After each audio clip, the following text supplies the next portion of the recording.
You're good with the speaker. Got the volume turned up. Thank you. I know we're going to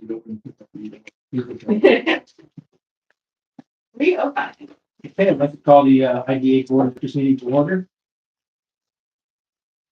First, I'd like to welcome some new board members, Matthew Roberts from the City of Ida. Replacing Steve Durfee. Welcome to the board. Kyle Rigger. Tom Capnagian. Replacing Liz Moran. Thank you very much. The next order of business would be to approve the minutes of the previous meeting, November 20th, and December.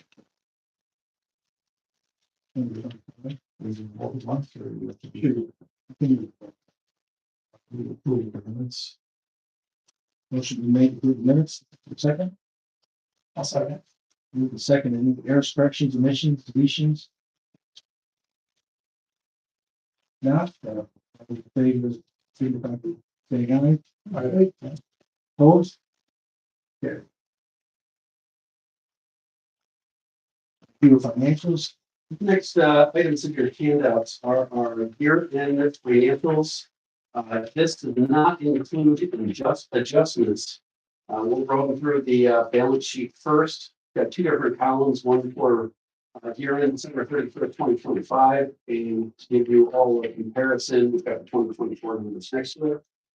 We've got in our checking and savings accounts between the checking account, payroll, money market, and CDs, we have total cash balance, $1,123,829.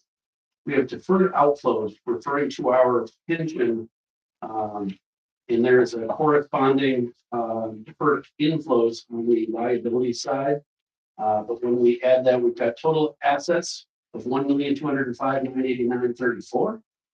Fixed assets of land, building, machinery, equipment, furniture, and equipment, less depreciation of $295,432.55, giving us total assets $1,501,421.89. On the liability side, we have some payroll liabilities. It does show, and again, we're working with a new CPA, compensated absences payable. We do not account for unused vacation or sick days, so I expect that will be adjusted before these are finalized for the year and submitted to our auditors. What this shows, we have total current liabilities of $7,022.19. Long-term liabilities of our deferred outflows and net pension liability for total long-term liabilities of $193,511. And then on the equity, we've got unrestricted fund balance, designated building maintenance, investment in capital assets, retained earnings, and net income, giving us total equity of $1,300,888.70, and our total liabilities and equity equal our assets. Any questions on the balance sheet?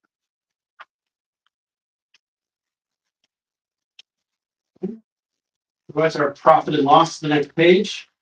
Consolidated just one. On the income side, between our developer fees and interest income, and I'll just note that the CD and other interest income will probably get adjusted. The vast majority of our income, interest income comes from our CD holdings. We also have rental agreements with SANI and Madison County Tourism. Grants from local government is the Madison County investment in our operations and our CRC contract income, giving us total income and gross profit of $351.38.40. On expenses, we've got our administrative wages, our contractual expenses, and our benefits, giving us total expenses of $414,929, showing a net loss for the year of $63,890.94, which comes off against our fund reserves. This is one of the first years that we've shown total loss for the year. And that comes off against our fund balance. We will have some minor adjustments. Any questions on the P&L? Hey, Chip, you have retirement expense of $66,000. Yes. Is that the insurance portion? It looks like it's been 2025. That is correct. I think it went up was supposed to go up about 16%. It does seem higher than. And that sounds about like it's 2 years. Like it was like 38 this year. Because the two wages are 124 and 61. It's a third. So that's one question, but then also it's still upside down, and we still have a pension liability of 117,000. Seems like the rates of return are that bad at New York State. It's much upside down. I have to answer that, old man, maybe I next. will look into it. No. I know that at the county, we got enough killed with pension this past year. It's sort of 16%? Yes, it's sort of just went down from on. Yeah, somebody else Things not- calculates it, it's a huge Yeah. deal, but I don't think rates kind of up a little this past year. Just The difference there is about 16%. that's all. Is it possible that the 25, 26, thing? Because I know they used to get the town to bill in December. You pay it in December. And get a That's discount. right. You can prepay in December, but it's due by February. Mhm. So I got this. Like we tried to ink it. I think it came a day. Our bill was received one day late, so we didn't get the $254 discount. Bless you. Thank you. But I'll look into that and get back to you.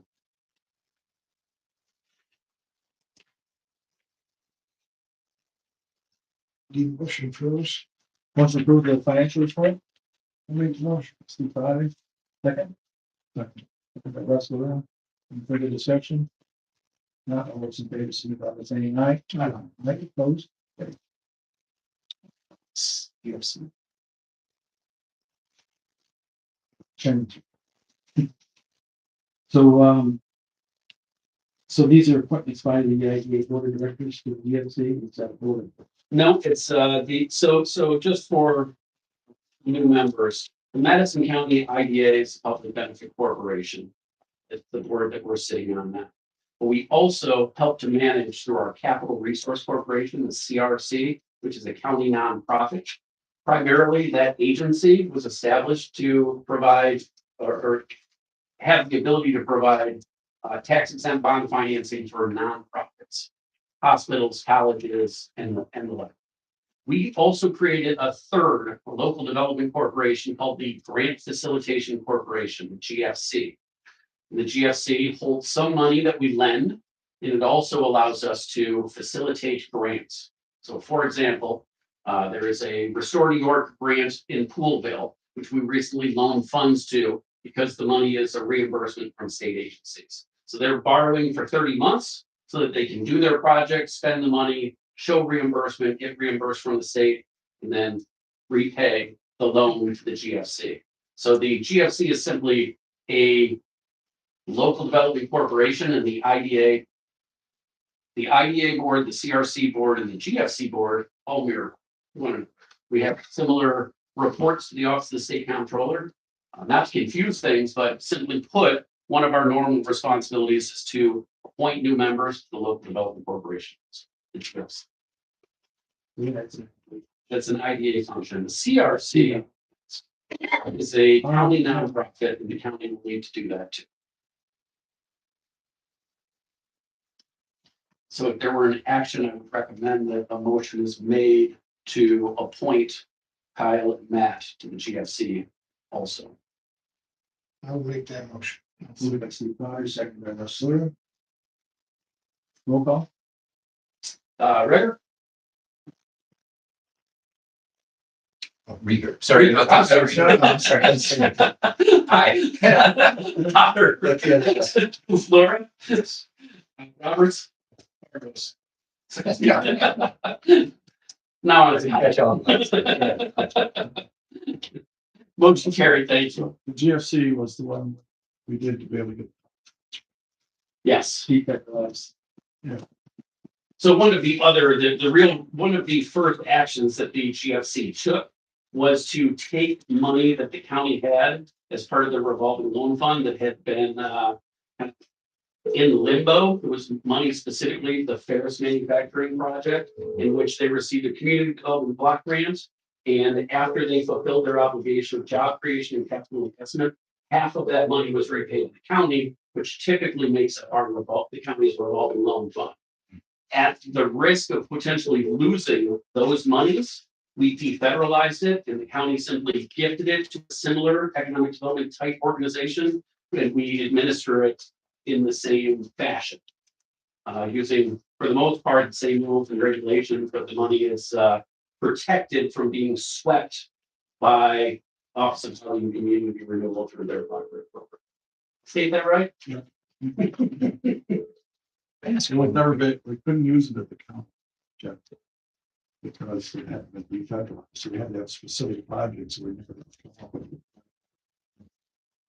So transferring the IDA Yes. was a legal way, which others do as well, was a legal way to be able to still use that money. If there's the protection to get back. And part of our fear at On the the time, pool for us to be able to have. Well, there was a handful of projects from a neighboring county who applied for a grouping of grants through the community development block grant program. And Housing and Community Renewal came back and said, hey, you've got this program income sitting in this pool of funds. If you would like to grant that, we'll approve this. You just have to use your funds and give it all away. The county was saying, well, we don't know if we want to do that, but we would like to circulate that fund as a revolving loan resource. And one way to do that was through the one of our primary purposes in the organization. You guys just Just a quick question about that. Just having been through so many different grant applications, typically you have to show where your fundings come from. Do some, residents or businesses, are they coming for approval before they're requesting? So they know that they're going to get this funding, so they have a stream of income, because usually you have to show where, if it's a nonprofit, show where the funding is coming from. We have not. We've only lent the funds a handful of times. The first loan was for the Nature Brewing Company. And we've circulated some funds during the COVID epidemic. And then we just recently, in this past year, put out 2 other loans, Schoolville and the PCD for the construction of the hub. But no, we haven't, but I think we would consider any requests that people are coming to us to say, we've applied for these grants. If they come through, we'd like to have a source. And we've pitched it that way also. This could be a way to finance a portion of your project so that you have the capital to. They're great to get funds from the grant, but you also need to be able to match them. Yes, and that's often it's often 2 to 3 years. Sure. And Thank you. we don't have any way to add funds to the GFC account. We don't have any programs. There aren't grants out there that we can apply for to fund this. So we use it only in instances where we know we're giving it back. And that we can help others, but there's no way to really come up with funds. Is that right? Yep, and it actually works in our favor when projects need more capital than the county's revolving loan fund. And we work closely with Mike Magnuson and Scott Ingmeyer and others on that, but they're capped at $100,000 per loan. And sometimes we partner with the Central New York Regional Planning and Development Board, which I think you were just pointed to, Dave Botar's group.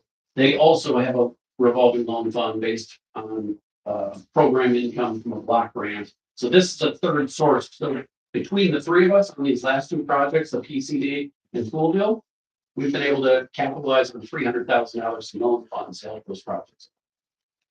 So it's additional leverage and did quite. So that was growth in the fund is income, interest. Yeah. Did you say you were appointed to Rippy Dick? I think there was 5 or 6 people that were appointed. It just passed the resolution. I also. Oh, almost. Yeah. That's good. But you're on it, but it's good to city with that.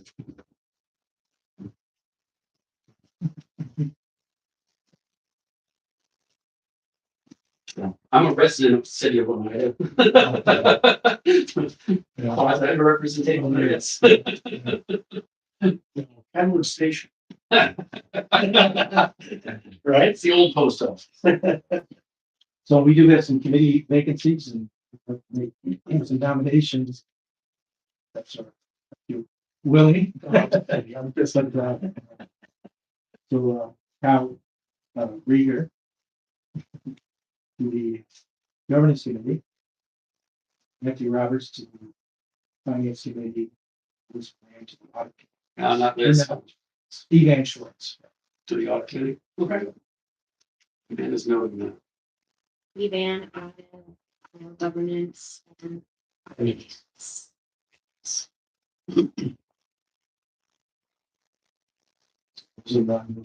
Second. I'll second that.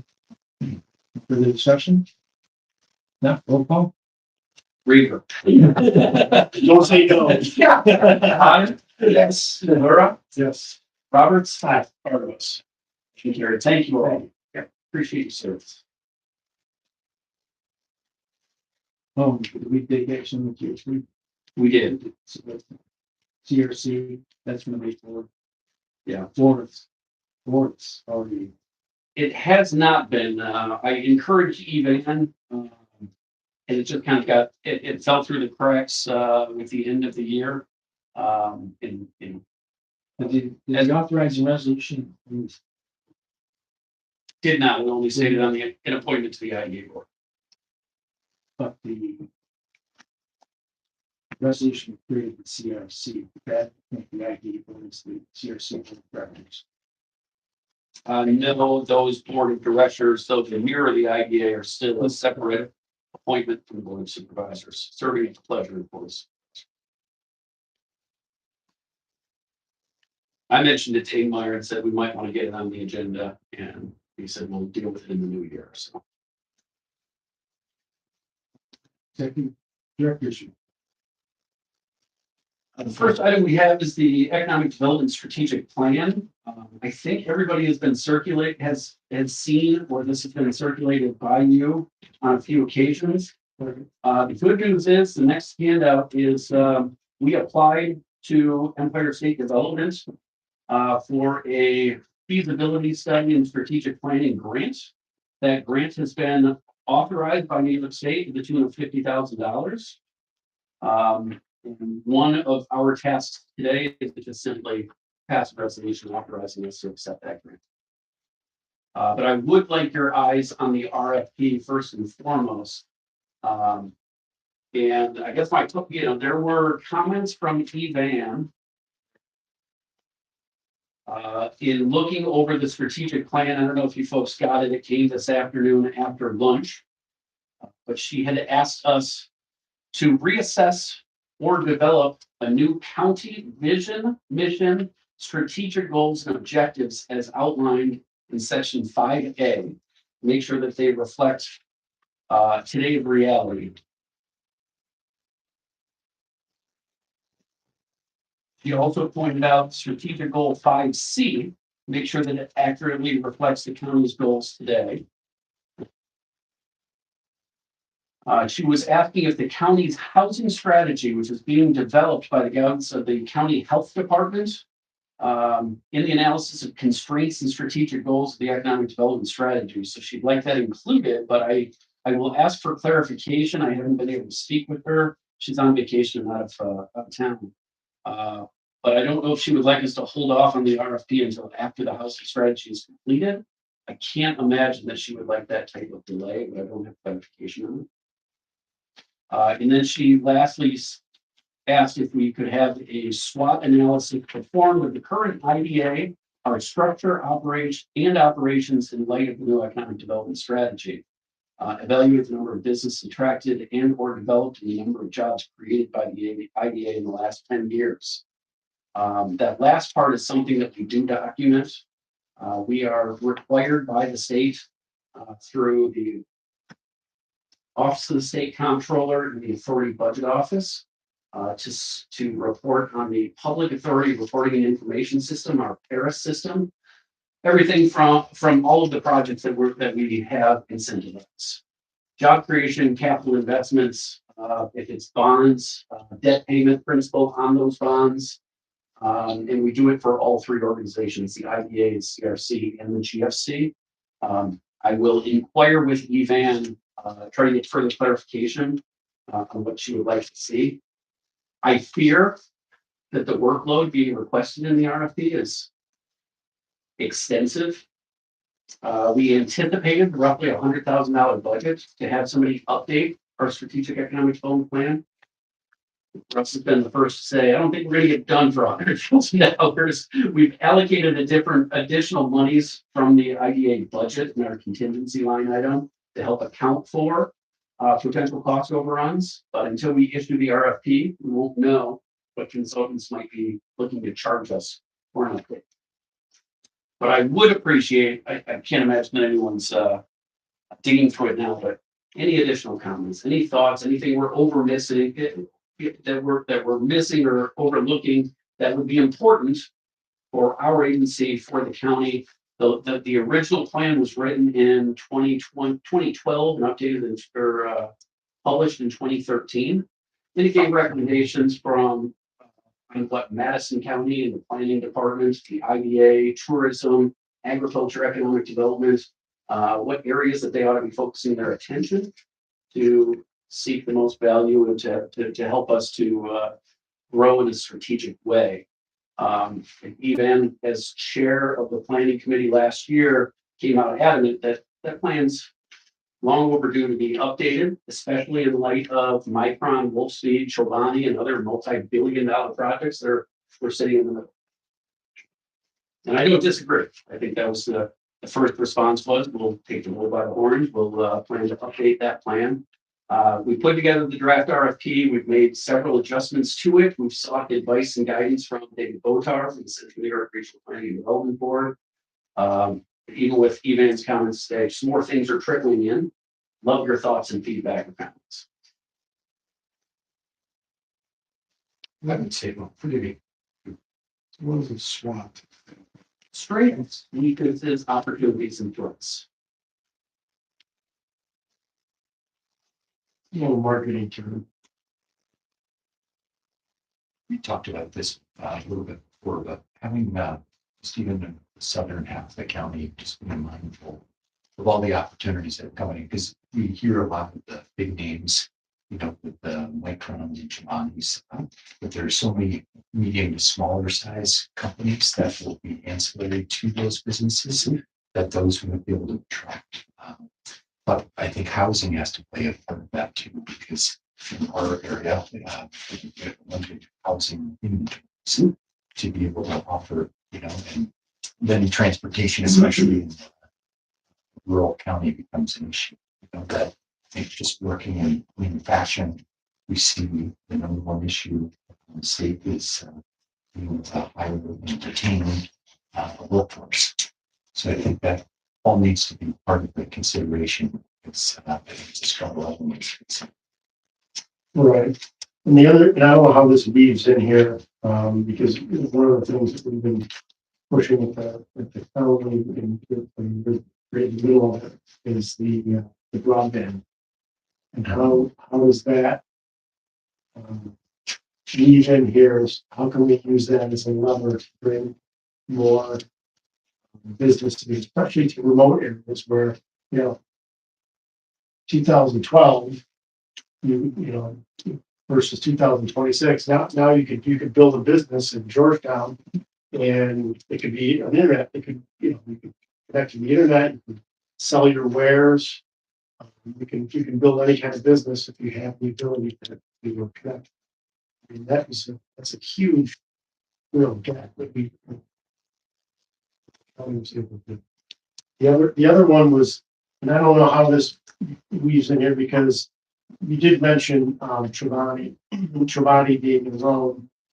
I asked the question to a couple of people around the horseshoe that are a little closer to dairy farming than I am.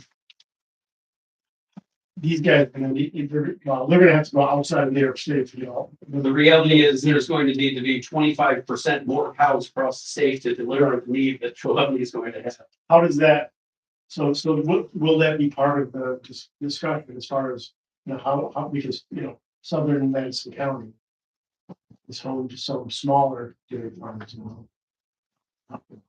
That's gonna- And there are competing uses for that land. We probably discuss it a few minutes from now. So I don't know how, where we put that in, but those are some of the things that we at the county were talking about. In fact, we had this broadband, and now that Trelawney showed up and they're gonna need, they're gonna need a lot more input, because they're not closing the facility anymore.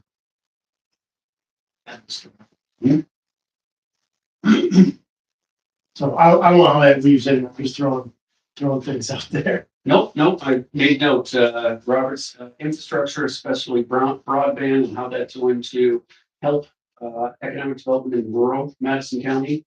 And then Chobani, specifically the farmers need, will that be part of the strategic economic development plan, at least addressing that issue? Right, because with Micron, where everybody's talking about these ancillary businesses, because for every manufacturing job, you create 5 to 7 other jobs. And those jobs are businesses that support the facility. Well, Chobani, the businesses that support the facility mainly are going to be dairy farms. Now, and what I've heard from the farming community, actually might have come from Rick, it's a farmer. The farming community, they can be reactive, and usually they rise to the occasion. They're ones who, they see a need on the horizon and they're willing to make that investment. But I don't disagree that would be an important component, especially for our more rural communities. With the idea how many Madison County residents are employed by Chobani. Not a clue. We're gonna know how we would be able to get that data without asking Trelawney directly. Looking at their ST-45s. I think I've seen it. I think they made that information available. Check the website. It's gonna be an additional 1,000 jobs, right? Mm-hmm. In Rome, which is actually closer than that, used to be with a lot of operation centers. Yes. They employ a lot of people from southern Madison County. I think that you're in, you know, Brookfield.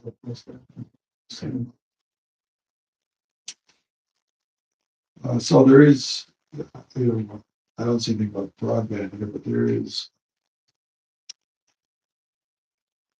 3C, assess industry clusters, including manufacturing, agriculture, so.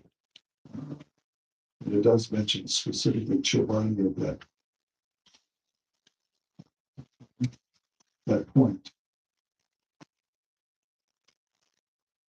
Yeah, it's just probably, you would probably. That doesn't mean that as to go along, that we can't raise those questions. If it will be developed, sure that they understand that we have an interest in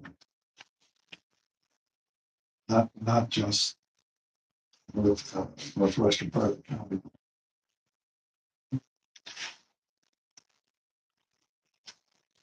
Point taken. You're right, there could be something in here about sense of God coverage.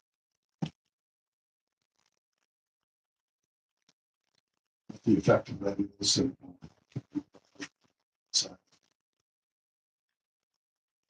don't be Right.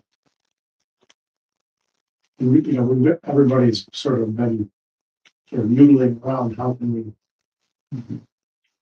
not just get the news on, it's one thing to be able to watch cable TV, but not cable TV. Not anymore. UHF and PHF. Let's go really way far back. But getting the news out so that people know that this is a real huge asset. Areas that have been way underserved.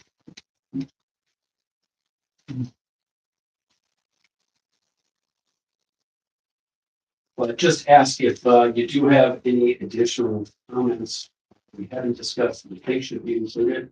Let me know. I'm able to connect with Evan I indicated that we were going to, we have an item on the board agenda addressing the grant and our ability to accept it, and we'll start the paperwork with ESD. And our hope is to get the RFP launched. We've got at least 4 or 5 companies that we want to submit it to, including Golden Shovel, Des Moines Associates, MRB, and I don't know off the top of my head, but I know this got notes. Liz recommended we put it out the builders exchange. Mhm. There's a state database for RFPs, so we get some additional response. On that note, may I please get would someone make a motion to accept Empire State Development's Made, seconded by Russ. Any further discussion? It's a resolution. Yep. Roll call. Rieger. Aye. Potter. Yep. Laura. Yes. Roberts. Aye. Bartos. Aye. Thank you. Motion carried.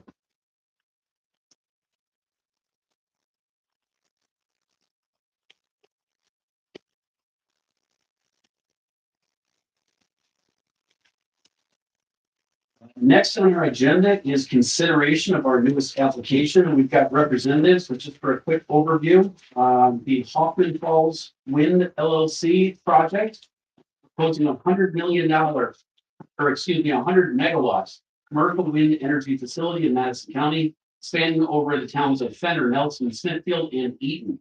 The project consists of 24 wind turbines and will generate enough electricity to power 17,000 homes annually. Project will sell electricity credits to the New York State Research and Development Authority, maybe, but you guys can correct me on that. And will ultimately be consumed by ratepayers in New York State. I'd like to turn things over to Rob, Scott, and Juliana. However you guys would like to proceed. But for you guys, the board has been presented with your application. Directly behind the application is some email correspondence on some initial questions that we had on the application, and that clarification is provided for you. Yeah, so I think with that introduction. Yeah, I'd be happy to maybe just give a brief kind of overview of the project and update of where we're at, standing, just so that everyone can hear me okay. My name is Scott Baker. I'm Director of Development with Liberty Renewables. I'm joined by Juliana Hepburn, a Senior Permitting Associate, Rob Nashi, who's our legal counsel with Young Summer, who's supporting us on the pilot application. Maybe just a quick overview of that. That was actually the high level summary. Sort of steal your thumb. Yeah. This is not the first wind energy project. As you all may be familiar with Fenner wind projects, Munsville wind project. The project is sited just south of the existing Fenner wind farm. It's been in development now since the summer of 2020, going almost on 6 years in development. And I'll actually hand it over to Juliana to give an update of where we're at with permitting on the project. I'd like to share some more details on timeline. Yeah, so, from that initial start in 2020, we've been winding our way through the lengthy development process, which includes permitting under the Office of Renewable Energy Siting and Transmission, which is the New York State. So we submitted that application. Oh my gosh, I don't know if you guys remember when now, over a year ago. February of 2020. Yeah, February 2024. And just recently in December, we received a final permit decision from the office. Currently, we are proposing some minor changes to what ORES has reviewed that we will be sending to them in the very near term.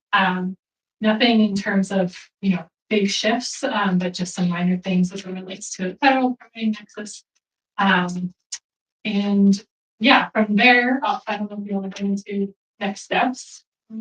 Yeah, we've been working with all 4 towns for a number of years. Currently, our work with them has been focused on a host community agreement. So we have a separate benefit agreement that's we're currently trying to get set up with 4 towns. That'll be paying the towns an annual fund during operations of the project. Additionally, a road use agreement. So we're currently negotiating the terms for using different roads with the towns and county. Use of roads for delivery of turbines and components because it all gets broken down by jurisdiction. So some town roads, there's county roads as well. And then lastly, there is the roads that are covered by the New York State Department of Transportation. In terms of that timeline that we're looking at, the project is kind of, this is the zone where we put in the pilot application because we're looking to break ground on the project towards the end of 2026.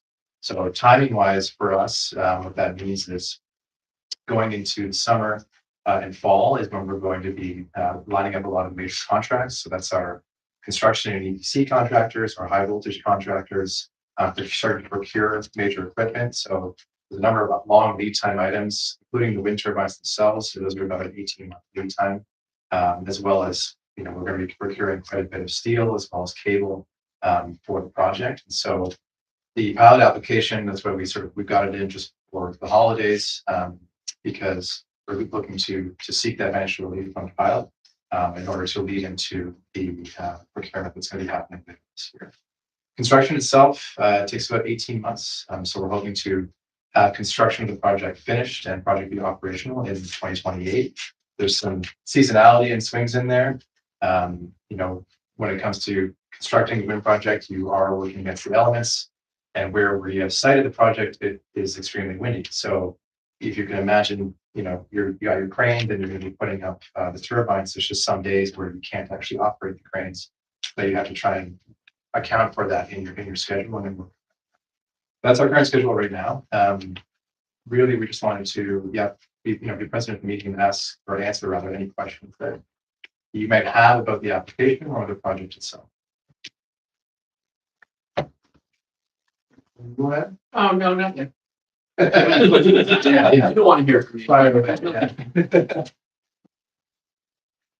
You will see on page 12 of the application, breakdown, description of costs between land, building, machinery, equipment, utilities and roads, the bulk of their costs, including miscellaneous and development costs. Total project costs are estimated or expected to be $422,531,384. And then the request is for the suite of benefits from our agency, including pilot, mortgage reporting, and sales tax abatement.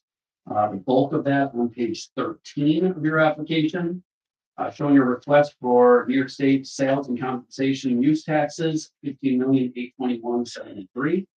Mortgage recording tax of just over 3.5 million, and real property tax exemptions calculated at 7.7, but potentially a source of more questions.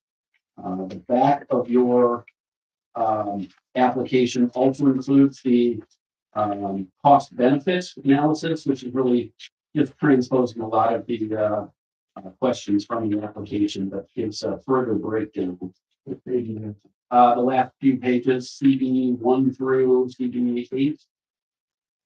So this is just wind. No solar. That's correct.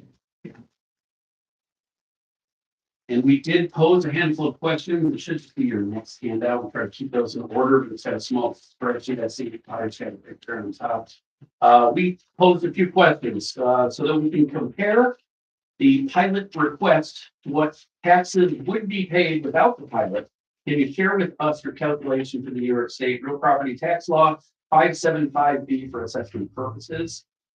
Essentially, New York State, through the ORES process, has also determined that they will help communities by determining what the value of that renewable energy equipment should be valued at over the course of a 25-year period. It's a difficult calculation. We would probably rely on our counsel through Hodgson Russ to confirm numbers, but based on the 100 megawatt production capacity of the equipment being proposed to be installed, they have given us in the first couple of pages our Juliana's responses, but the following pages give us a breakdown of each of the communities, starting with Fenner, which has the largest impact, followed by Eaton, then Smithfield and Nelson. And I guess my question would be, in the IDA application, the breakdown, the final change, I believe, of your application shows the 10-year schedule for the IDA benefits. And I'm trying to understand what happens in year 11 after the IDA pilot benefit request goes away. Would you fall back starting on year 11 of the 575B calculations? Yes, whatever year the pilot ended, we would do that. The question would be, we would like to speak a 20-year pilot, if it's something that would be considered. If not, we've always can go to 10 years. And what we always try to do is we do a pilot and a host community agreement. So the pilot is shared pro rata with the 3 taxing jurisdictions. And then the host community agreement is a way to get the funds directly to the town. What we've heard from the towns, and not just these 4 towns, but across the state is, if we just do 100% pilot, the towns don't get enough of the revenue. They feel like they deserve more with these projects. And so the idea, honestly, unfortunately, the Fenner project was one of the lessons learned.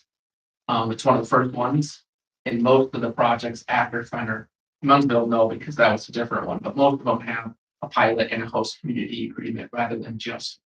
So the idea would be, if we can get a 20-year pilot, then we would also have a 20-year HCA.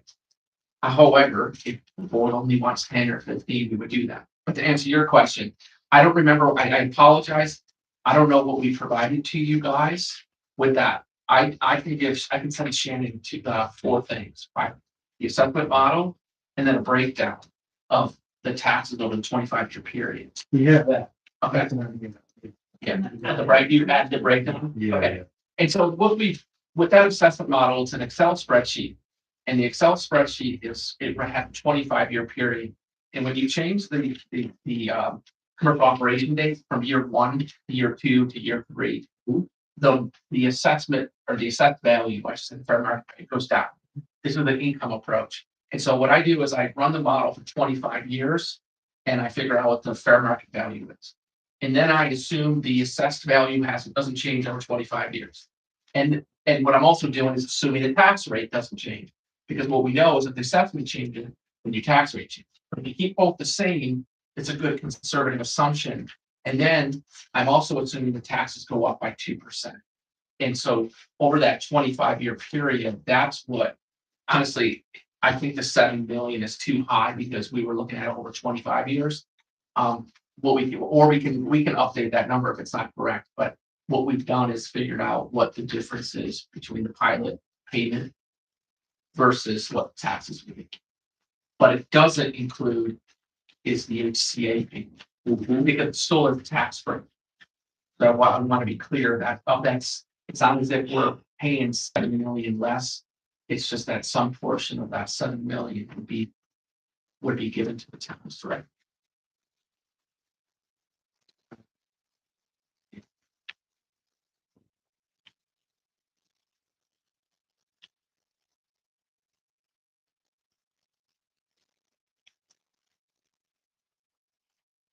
And you would anticipate that the host community benefits, which you've stated at $400,000, assuming $4,000 per megawatt. But that would be divided pro rata amongst the towns impacted. It would not be pro rata. It would be, pro rata based on the installed megawatts. So if Fenner has 50%, they would get 200,000.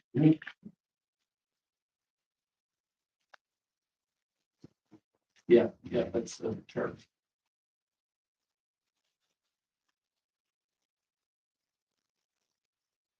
So I'm coming in totally.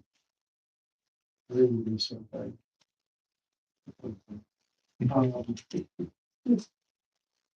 So in our meetings at the counties, is this project associated with the same project with the solar panels too? No, There's a So that is a different location or they're split in half? Different location, granted. Well, it's not far. I mean, I think we're about a couple miles south of the Oxbow. You're referring to the Oxbow. The Oxbow is the other one with the. Yeah. With it's a larger. they're only Yeah. Fenner, I believe, 100% in the town center. Yeah, and that, Okay, that's, These are the ones. The Yeah. 24, 27.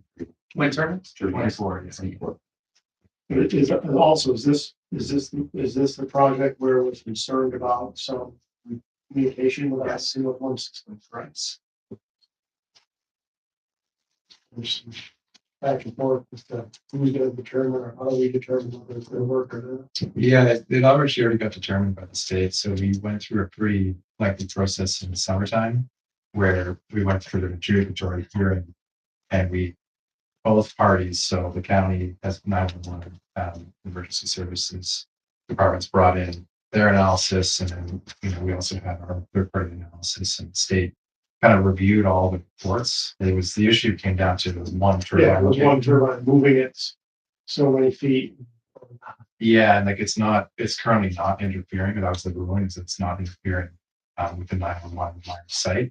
But their concerns were, well, really sunrising, it was a long day, but the issue could be when you're bringing the turbine in and you're going and putting the turbine up, there might be temporary, the blades being lifted and might temporarily cross that line of sight. And so the result was that during construction, we're going to have a marked zone where that 911 beam path is going through, and then we basically can't be lifting any equipment up to the height where it is. So it's kind of like a direction for the construction crews and the crane operators.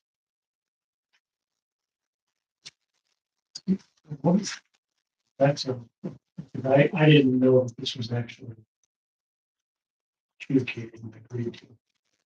I thought there was still some further questions, and I know that there was a ruling, but it was further question. Yeah.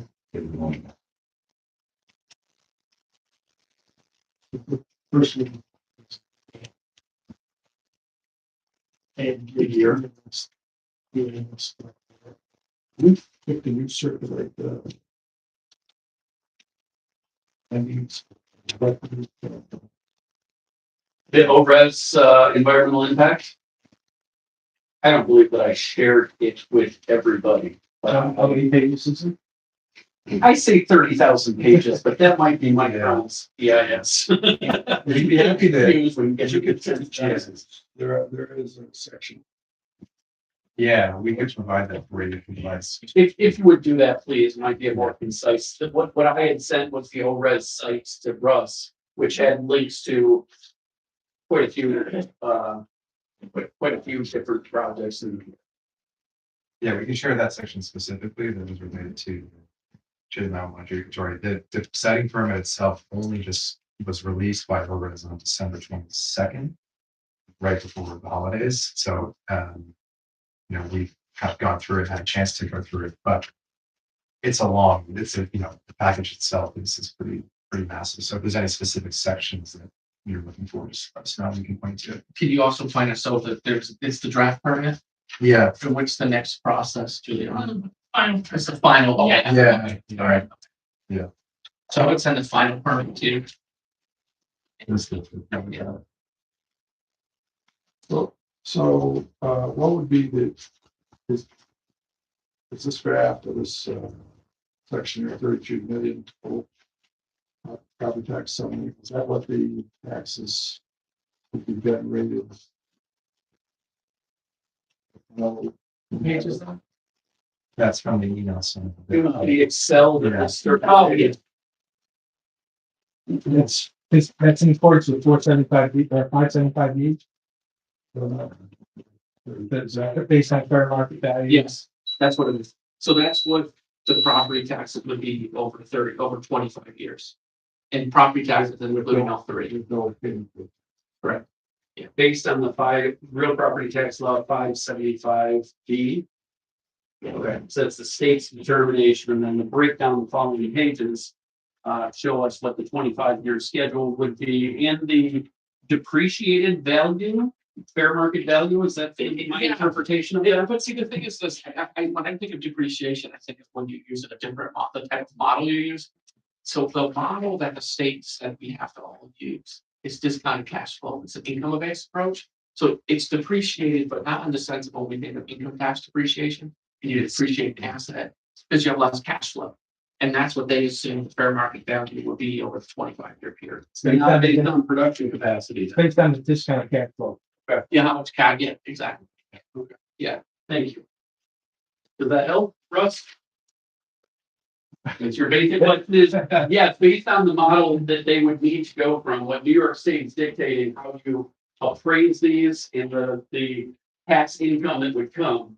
33,310,000 would be, without a pilot, what they would be paying over a 25-year period is based on their calculations using the discounted cash flow model.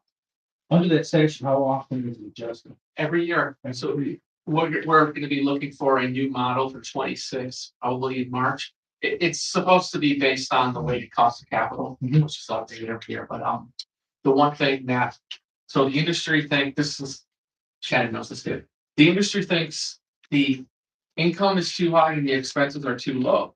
The assessors believe the expenses are too high and the income's too low, right? So it's still a model that's in flux. We're still gonna always use the model.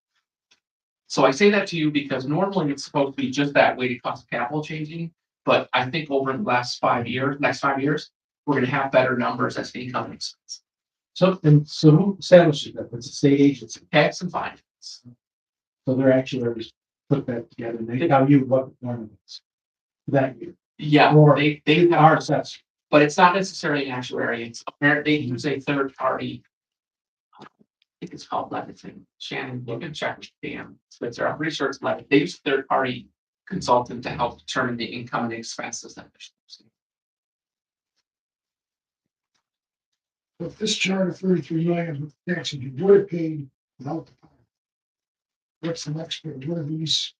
So that's what different scenarios. Yeah, we were trying to show you, I wanted to show you that it just wasn't made up. This is where it came from, but part of this is what we, we wanted to show you everything so that you could see. These numbers 17 million. No, total. Now they come Yeah. down. So this is what, These numbers relate back to this number. yeah, so 17 it's better, yeah, Oh, it's okay. Yeah. yeah. Oh, okay. Yeah. So okay, so each one of these is what you would pay each town in county taxes. And it's now That would be all of the tax gates, Steve, the town, the county, and the school district. For each of those 3 towns, based on the breakdown, in each of those lines represent the tax revenue going to each respective town based on the number of turbines situated and megawatts produced. So is there a chart that shows how much is gonna go to them with the buy? Which you can buy, is there a number in there somewhere? Not in that one. I could send Did it. I ask you to create that? Yeah, I know it's Over the 10-year period versus 20-year period? 10, we'll do 10, 20, 25. I mean, we could do it all. Whatever you thought. And then, look, we have, obviously it's way too early for this, but we have been proposing 4,000 HCA and 4,000 pilot. So you'll see in our breakdown. The HCA is host community. Sorry, yeah, host community agreement. You'll see the breakdown, so of all the share, as, for example, the county school share of the pilot. Yeah, that's what I would like to do. So over that, would like to fire. Yeah. So we can compare it to the basis. So to put it in perspective, I know this was just, Just to confirm, you said 4,000 and 4,000? yeah, that's, yeah.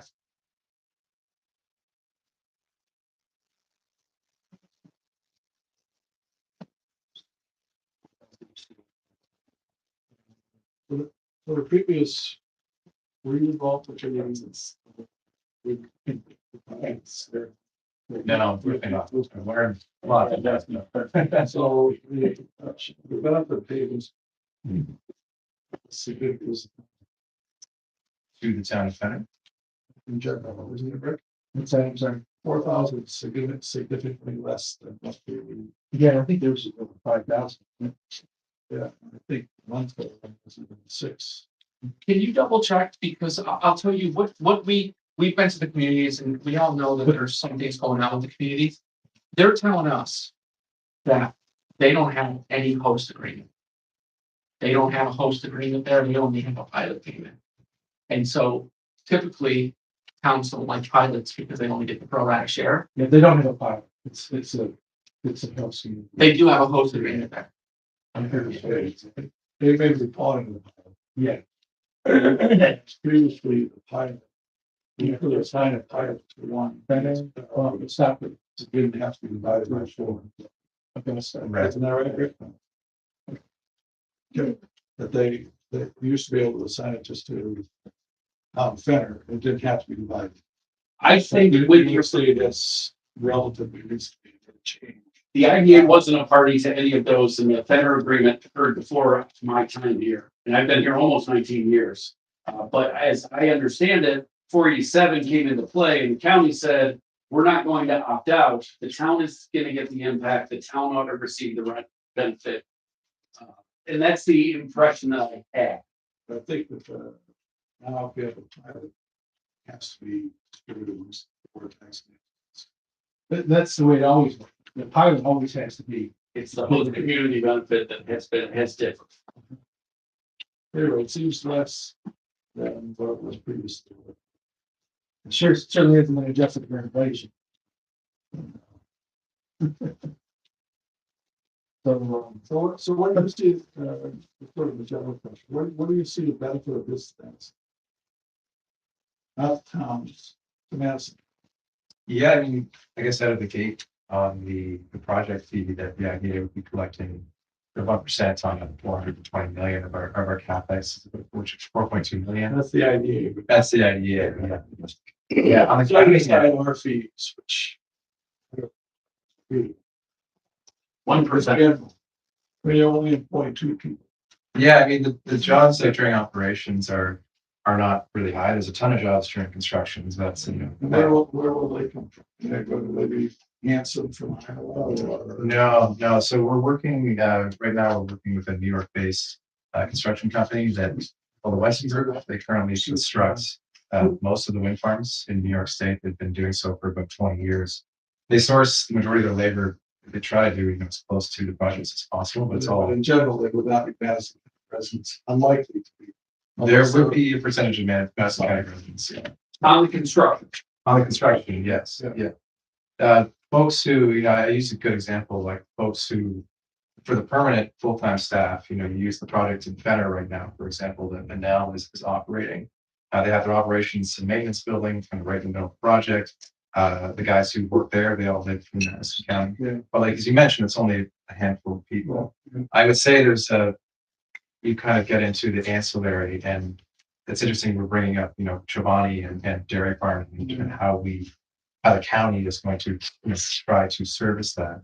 And we, even on this project, we have a number of dairy farmers that we work with who, why are they, putting wind turbines on their properties? They're trying to keep the dairy farms going.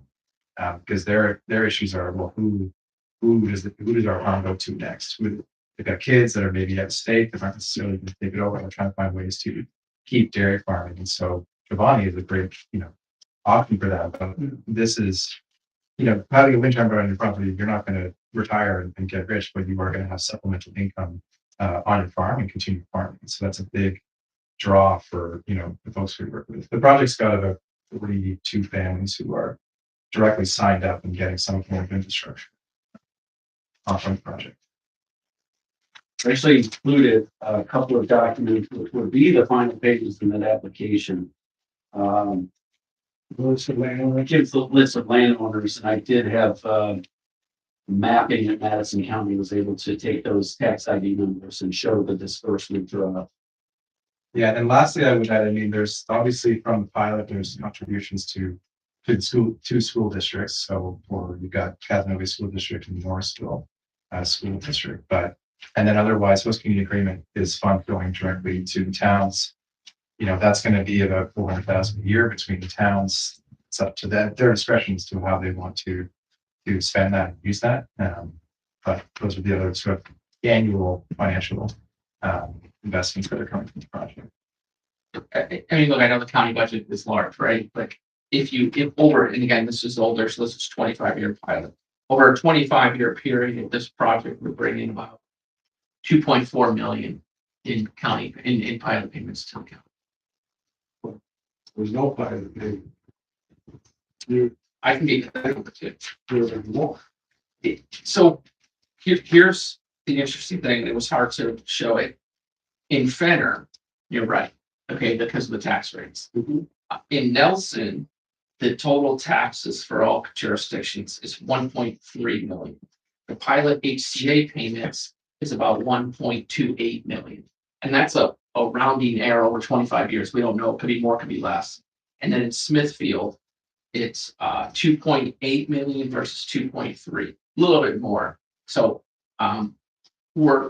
we are asking for a tax break, but not, it's not in the sense of it's not in the sense of a huge number, some other ones. We always think about it as more of a tax certainty where with the ACA or the pilot, again, for the county, it doesn't really matter, but for everybody, for the town and the school, it's a value that goes up. We know that with a pilot. With the assessment model, the number goes down. We know that too. So it's, to put it in perspective, if you were to look, I don't have the county share of taxes in year one, but to put it in perspective, the town's share of taxes in Fenner would go from 92,000 in year one to 200,000 in year one to 321 in year 25. So you're right, doesn't quite benefit the county as much as it benefits. Your benefit is small in the tax, property tax part, but big in the sales tax. Yes. And mortgage. That's your big, Those are the actual, yes, that's your big. yes. And the sales tax is due to the county. Honestly, most of it's concrete and transport. Because the turbines, we don't need the sales tax. So on page 13, it says the real property tax exemptions. Value of the exemption, 7.7 million. That, That's accurate for over the total. From, yes, if it was 25 years, that's why I have to update and give you that breakdown. That number is going to change based on how many years we use as a building.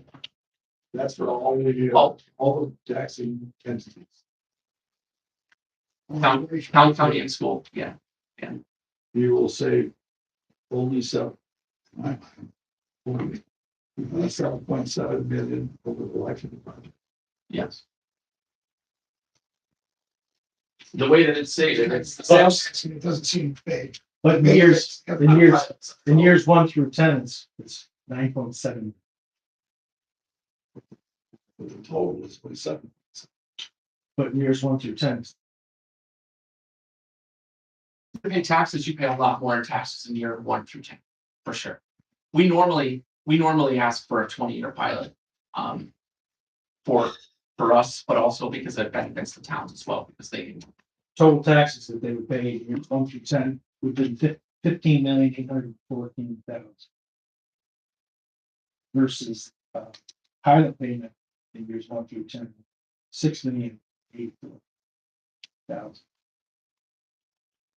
So the New York sales and compensated use tax, is that only in New York State? Or is it? That is just our local. New York State exempts renewable energy projects from sales tax. So much, that's for both. Am I incorrect on that? Well, that's for both. So all the parts of the turbine are exempt under state law. So that includes the inverters that are inside there as well. The collection line running through the trans-state law. So that includes the inverters that are inside there as well. The collection line running through the transmission lines, the transformers, the gravel and the aggregate and the fencing. Rebar. Yeah, those are things that are not exempt, and that's the exemption we're seeking.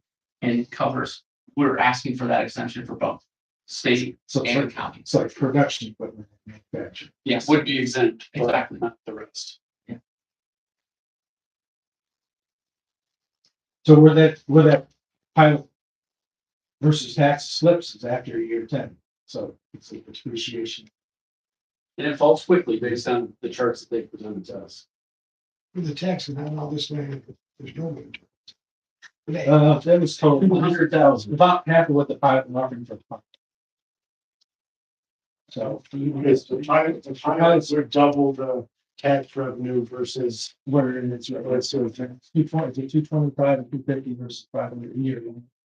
That's See, and we don't, in that stays, we're not touching, that's still, you still get the underlying bank tax. We're not exempt. this is just an improvement. talk about the page 5 shows that. So that's the case of property. That's right. Yeah. So it goes from drawings, it's property over, we have the property. that People that police typically property over. For the town. If I were to lease on property more than Steve, Steve is still up for everybody else on my property. It's too, because it's in sense. If they don't pay anything related to the wind project, we pay it all. And we pay, it's not gonna matter for the wind one, but for the solar one, when you take out of ag, it's that when you take the land out of ag, it's converted, there's a penalty. The solar typically pays that too. But here, there's no real loss. But yes, we would cover any loss, just so you know, so that's at least it's covered the landowner, so they're just paying it there. Can I just note that? Can you restate that for me? So well, I'll say first that the whole thing, I think. The underlying landowner or the lease, the landlord will pay the underlying land taxes. If there's an ag exemption on the property that's lost because of the project, there's going to be a clawback, which is 5 years based on the savings. If there is one of those, we pay it. You're talking about the Ag exemption, Which is more applicable in solar. solar. Yeah. I don't know, I don't think we have any of these, but there might be a forest exemption.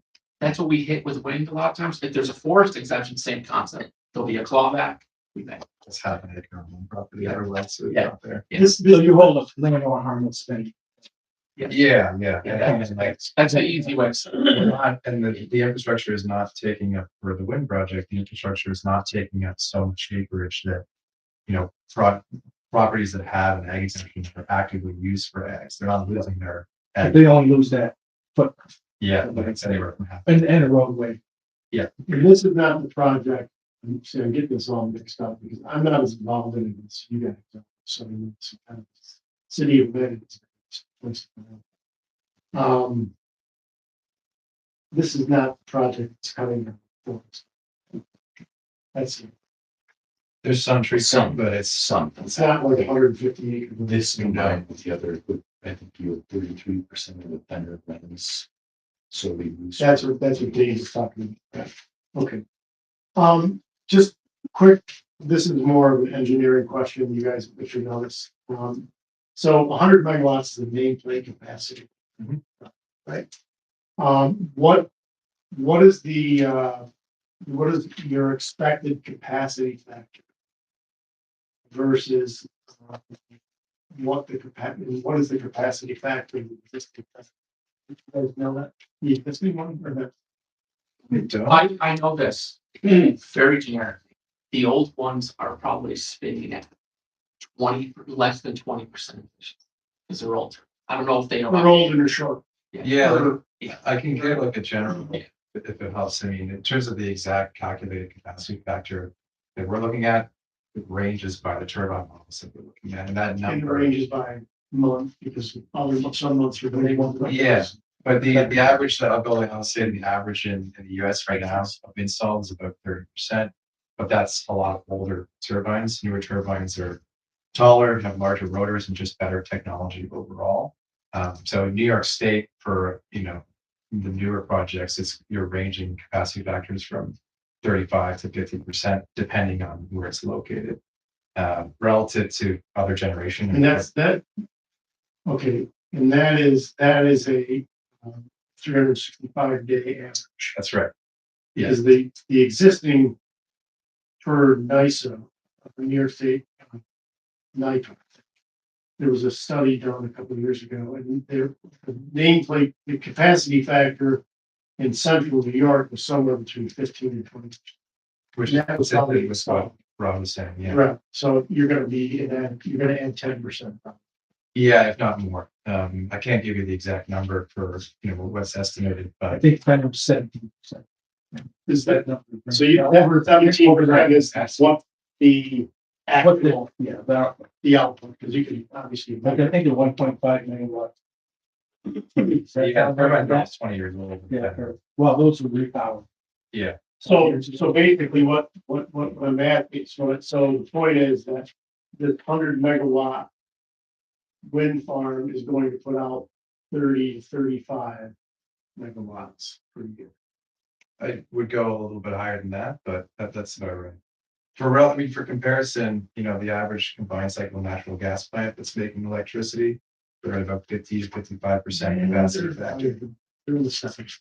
Nuclear is the 90s, for sure. Nuclear is the mid-90s. But combined cycle plants are in 50 to 60%. So they give you kind of a yardstick, and then nuclear is right at the very top. I don't know what solar is in New York State. Solar is, Might be lower. today, it's probably 8%. It's probably single digits in the winter. In the best case scenario in this area, because it's different. Now, remember, we're in a very cloudy area. Today is an odd day. In the winter time, it's single digits, and in the summer, you might be in the low teens, mid-teens. So it's not even remotely close to this. Is the HCA payment based on 100 or on what the actual? Installed, yeah. Installed, I mean, It's paid on 100 no matter whether you get. Yeah. right, Yeah. And that goes all the way down to the landowners. So if a turbine on their property is not producing, they don't suffer from that. They have a similar. Which again, Rob kind of mentions like lessons learned from early projects. There's plenty of projects I think that were done 20 years ago where Based on the energy produced. based, yeah, Sometimes those things weren't spinning. Sometimes they're out of commission and exactly. weren't spinning, Yeah, and the landowners weren't getting paid. that's right. right, because it was based on the. Yeah. So downtime on payments. So when do you anticipate finalizing the HCA with the township? You got the latest update on that. Yeah, I think we're getting close. We're working with the friends as a group and also individually. So I don't have an exact date when we feel we've been to paper, but I would say within the next several months is what our goal is. So what is their, how they respond? Or are they respond? Generally, or to the I mean, to the project. Yeah, I mean, I've been working with them for years now. I think there's some reluctance about the project. I would say it's been very focused on the states taking over the permitting process. So the existing wind projects that are in Madison County, they were, permitted and built at a time when towns had the jurisdiction over the building permits. And since 2019 now, the states, I think they've taken over the process for a permitting review of wind energy and solar projects of a certain size. So because of the size of this project, it automatically has to go through the state's process. So I found, working with Dave and working with Jim and TJ, like they're all, I think with the project, there's a lot of frustration, I think, about the state process and how they feel like they don't have as much of an opportunity to contribute to the permitting process. And so a lot of frustration from that for sure. Which is all about site. One of the things in Madison County was very pro wind farm. Then were appropriately cited. So that was to be qualified. Yeah, key part of that statement. Yeah, I think, isn't it anything above, is it 20 megawatts? 25. It's 25. There's no local laws or process. What's the only? Yeah. So can the, so if the towns. So I just got some question on what's the height. From the base of the turbine to when a blade is at its tallest tip, it's about 650 feet or so. To the center of the rotor, so that's where the nacelle is. It's about 360. So longer blades and taller towers. It's kind of been a technology progression. What's there now? There right now, they're about in Fenner. They are either 480 or so feet. tall, so it's a, yeah, but the difference is, you mentioned that the GE turbines in Fenner, they're about 1.8 megawatts in capacity. We're looking at turbines that are kind of in 5 to 6 megawatt capacity. So if you did this project with 100 megawatts with turbines that are 1.8, you'd have almost triple, quadruple the amount of turbines to hit that capacity, but it's just technology improvements. So, Yeah, I mean, they're a lot bigger, which you're gonna get a lot more wind up the higher you go, Yeah. right? So what was the height of the tip of the blade? it's about 650 feet. And those are 4 to 5 megawatt, We're getting into that kind of 5 to 6, 5 to 6. yeah, range. Yeah, 27.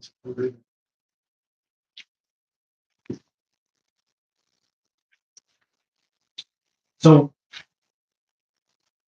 if I understand that the state and mandate or compel the towns to enter into the most community agreements, is that true? No. They can't compel us to enter, they can't compel the town to enter into host community. So what if the town's going under the HCA? Well, we have an obligation to provide a host community benefit to the community. To date, I could say this to you, and Jenny can back me up on this afterward. I don't know of a project that's been built without HCA. Towns come around. I'll give you an example out in Western New York. They sued the project. They went all the way up to the New York State Court of Appeals because they didn't like the project. We're meeting with them. We're talking to HCA now because it's coming. Okay, I hate to say that, but it's coming. And so we still have this mindset where with, meeting with Mr. Jones, he doesn't like, he didn't like the idea that we're coming, right? But I think they're going to come to the mindset that we want the best deal possible. But if we don't do it, if they don't enter into host agreement, we will enter into an agreement with somebody to provide some kind of host benefit. I'm not saying. So that's what's mandated by the state, that A they have to receive a benefit. host, somebody has to receive a benefit, Mhm. within the host community. What does that look like? Is that- Well, so again, there's a utility bill pay patch part of this as well. That's $1,000 a megawatt for 10 years, so it's $100,000 a year that is paid to the community where the projects are located, and it's sort of a reduction of their energy price. It's very, very, very small when you think about the number of people that are in, say, just even if it wasn't just Fenner, you think about everybody getting off maybe $5 off their bill. Okay, so it's not huge but that's a community benefit. And ORES hasn't made an official decision yet, but that's a host benefit. So the benefit could be that it goes right. Reduction in the utility. And so just to be, I'd rather just be upfront with you too. It's like the idea is, we want to do a pilot because we want to do an HCA. If we don't get an HCA, the pilot, we want to do that, but the idea is that if we have an $8,000 HCA pilot, we would come back to you and say, we want to do an 8,000. We're not looking for a reduction off that 4,000. We will say, all right, we'll do an $8,000 pilot and then work it straight into the school account. And then the host community benefit is that. Yeah, that utility benefit, that's all. Yeah. But it's definitely, it gets watered down. It's water. It's very watered. That's what I. Yeah. Yeah. What does that look like if this project is I think it's, forced upon the town? It's watered down. It's Yeah. very that's what I'm saying to you. I really think it's $5 to $10 at present in savings over those 10-year periods. often, it's not nothing, but it's also. Yeah, correct. And that's kind of the purpose of the host community from our perspective is okay, there is this, utility bill rebate for 10 years, but not enough. The HCA is good. We want to, increase the amount that the project is funded to the towns and the boards and budgets for the project. The draft HCA that I read through stating that there's X amount of dollars for the HCA, the pilot. So if the pilot is more, the host community benefit is less. So That's right. That's what we start. That's what we say. Yeah. We call it, I like to say we have an all-in number, right? And so the all-in number here is 8,000. That's And what, that's, and one of the drafts is all 7,000, it is 8,000 total. I thought we did. In the latest, yeah. Yeah. Yeah. And so with working with the towns, there was a request to essentially that, costs it's 2026, it's not 2012. So there was a request that we increase the host community agreement amount from, I think it was from 3,000 up to 4,000 a megawatt.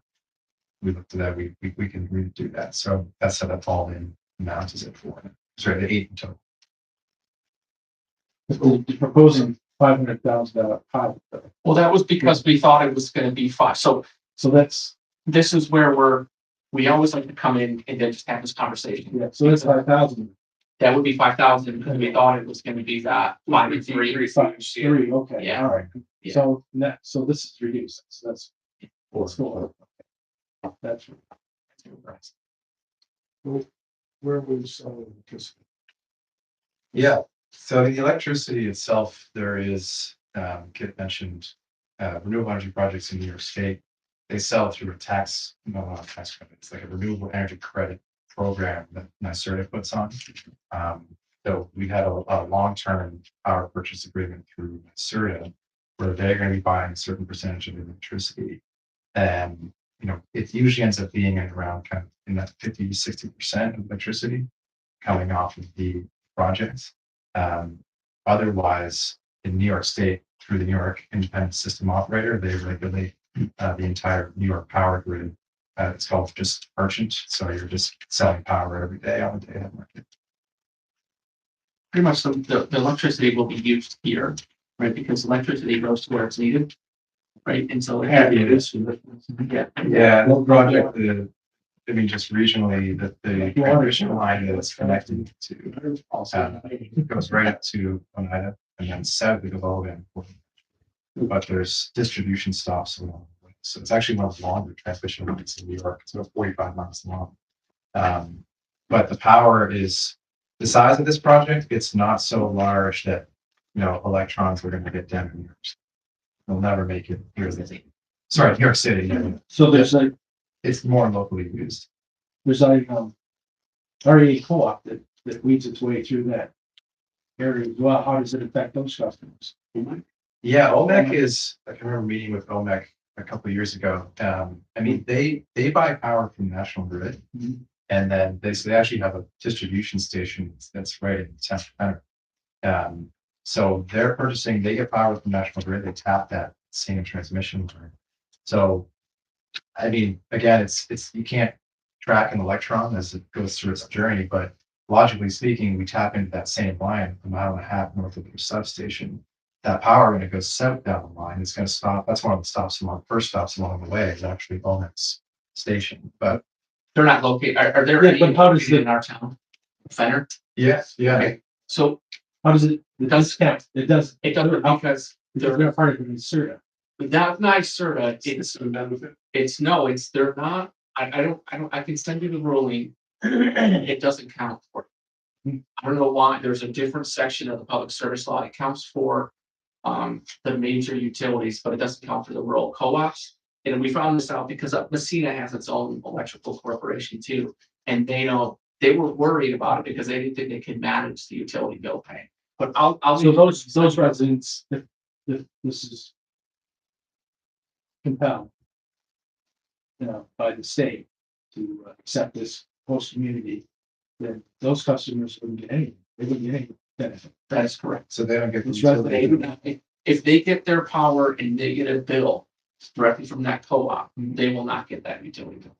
Whereas if they agree to a host community benefit package, then they would get benefit. They would get the town benefit, yes. Yeah, it's an interesting point. It makes me want to look at how many residents are in Omec's service area versus, because I feel like half of the people I work with on the project are in, National Grid territory and they're getting their bills from National Grid, but there's a handful of folks who are OMEC who enjoy better power bills than the National Grid folks, but Well, it's a good number in the town of Bennett. Yeah. I live in Smithfield. you're lucky.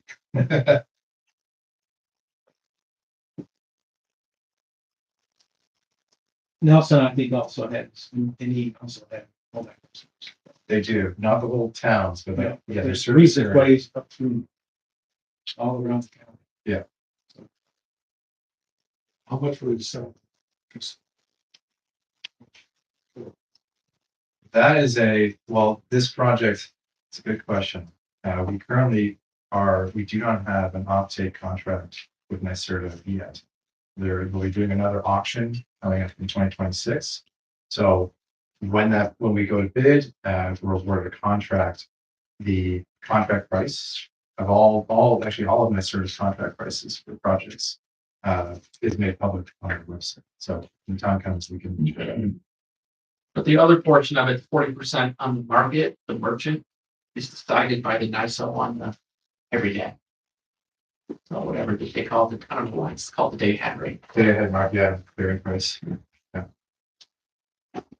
I'm under the impression that all of the state approvals through ORS is complete and that you're still waiting on federal. What are the federal approvals that you're still waiting?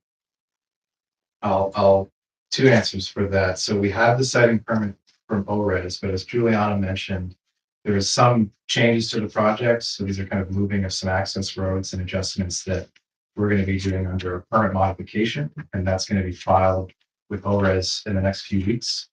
So it's a shorter review process. They just sort of review it against the original permit and sort of basically check that. So it only usually takes a few months for them to review that. That's on the state permit side. On the federal side, we currently do not have any outstanding permits that we need from the federal government. We just got at the end of November from the Federal Aviation Administration. So the FAA was about a 2-year process with them to review and do a mitigation agreement for all of the turbine locations. So they regulate airspace, and so any wind project in the U.S. has to go through a standard process with the FAA.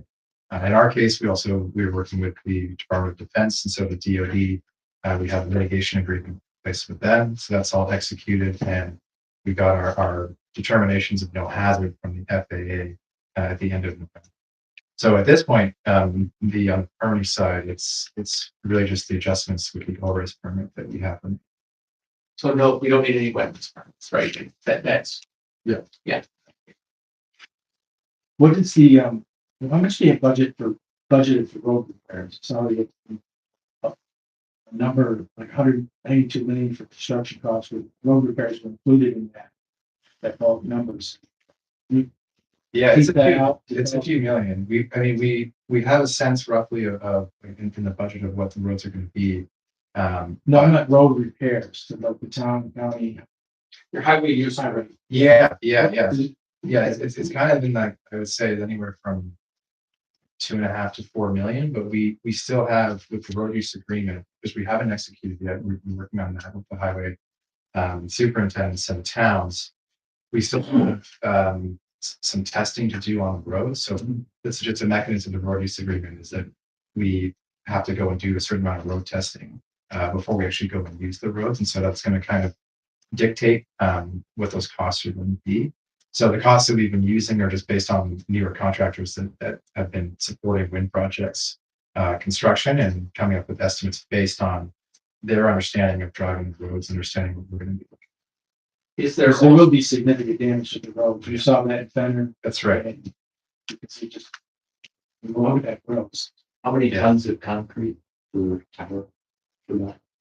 I like to think about it, I don't know, 100 tons. I do it in truckloads. So trucks per foundation is about 150, 160. So you're doing about a 10 to 12 hour continuous floor. Like the Egyptian pyramids. And then you don't need that.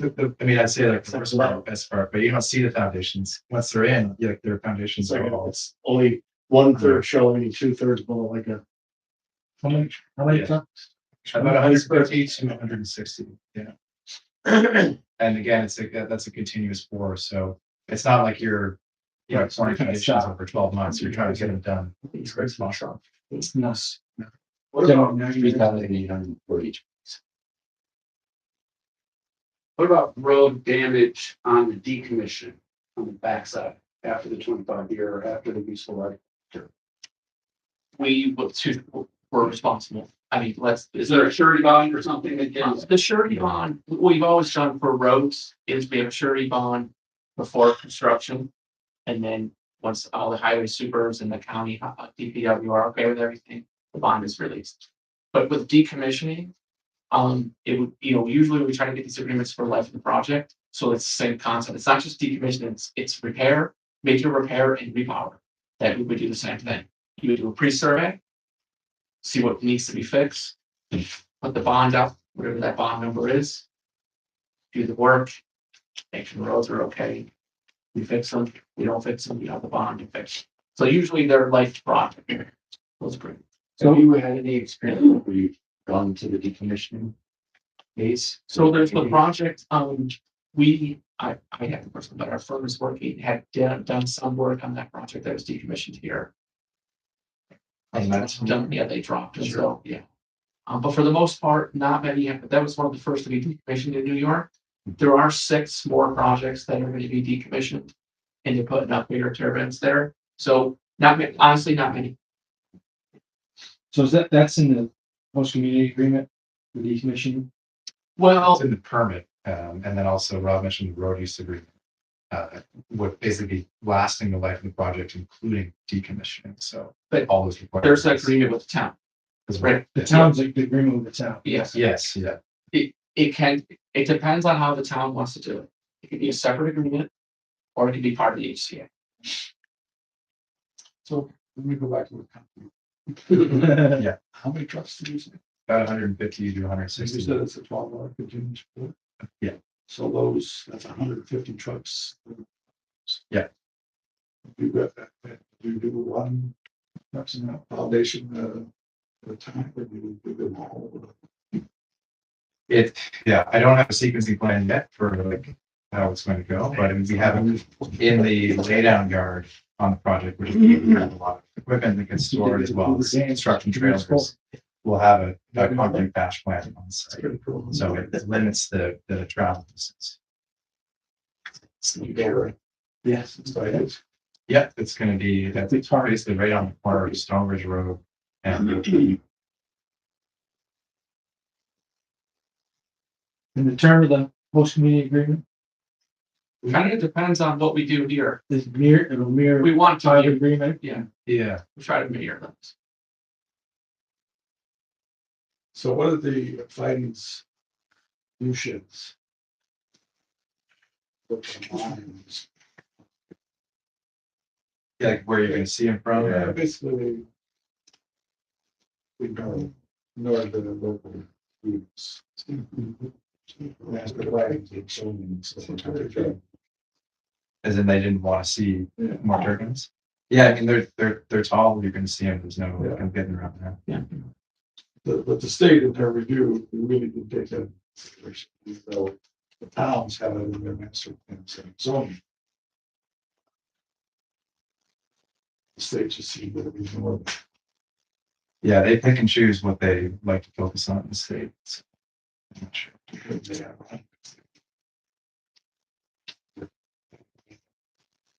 Why would the term of the HCA go until projects decommission? Why would it have to be contingent on the file? Seems like that the HCA should go on indefinitely Well, until it's decommissioned. I mean, there's, some of them used to be like that, but it's also because, at a certain point, we're trying to, we pay taxes. So it's the idea is, well, we know what we're gonna pay in taxes. What we think is that, we should be treated like other taxpayers. And if the taxes are gonna be, I'm making the number up, the taxes are gonna be 100,000. We don't want to be paying 100,000 plus. We want to be paying close to 100,000 between the pilot and the HCA. Some of the projects now up in the North Country have an HCA. That is life of the project, and it's becoming, the project is either going to repower or they're going to just decommission because the rate of return is not working out. Not Because just, no, not just because of that, no. the equipment's depreciated, they're not as efficient. Yeah. So they have to repower to be able to Put it in reinvigorate the project. perspective, the taxes up there will be about 300, I'm making this 300,000 and the HCA's are about 600. So you're paying 900,000 when you could only be paying 300. I understand your point. But the HEAs, but the community benefit is required. That's a requirement. Even from the state. it's A required. community benefit is required, but the utility bill pay is only 10 years. Oh, that's it, it expires. Yes, That was. correct. Yeah, and I just have to read that. So The 10-year, it's 100,000 a year. Well, it could be a little more than it's 106, but just use the amount. It's $1,000 per installed megawatt for 10 years. And what'd you call it? The The utility bill pay. utility bill. Yes. But I do need to check and see. Remember, I mentioned that the rural co-ops, 10-year. so I need to check and see. Rural calls, you know. I need to make sure of that because the Messina one was getting power directly from NIPA. I need to read I'll get you guys an answer on that. That was the $5 to $10 benefit per resident. Yes, That's per year. yes, for 10 years. That's not their monthly. Yes, yeah. What was the last thing? That's not their monthly power. Well, that's what they're gonna propose, the term of the HCA, year. If it's 10 years. Who is Copenhagen Infrastructure? Yeah, so they, I mean, they're our parent company. CIP is based in Copenhagen, but they set up their US business in 2017. So our US head office is down in Manhattan, but we also have an office in Chicago. And they're basically like a global private equity fund that only does renewable electricity. And so in the US, we've currently got a few different wind farms in construction. They're in Illinois, just finishing one actually up in Alberta, Canada. And they're also just finishing construction on a 800 megawatt offshore wind project called the Vineyard Offshore Project. And so they've got globally, I don't keep track of what they're doing in other countries, but I know what's going on here in the US. And so these projects originally, they weren't owned by them. Former company was a Canadian company, and projects were sold to CIP in 2024. So our team, our New York staff, we all joined CIP. So, how'd you know? Yeah, I have a running competition for who can pick it up the fastest. Whatever you say, out and about. I'll lead with that every time.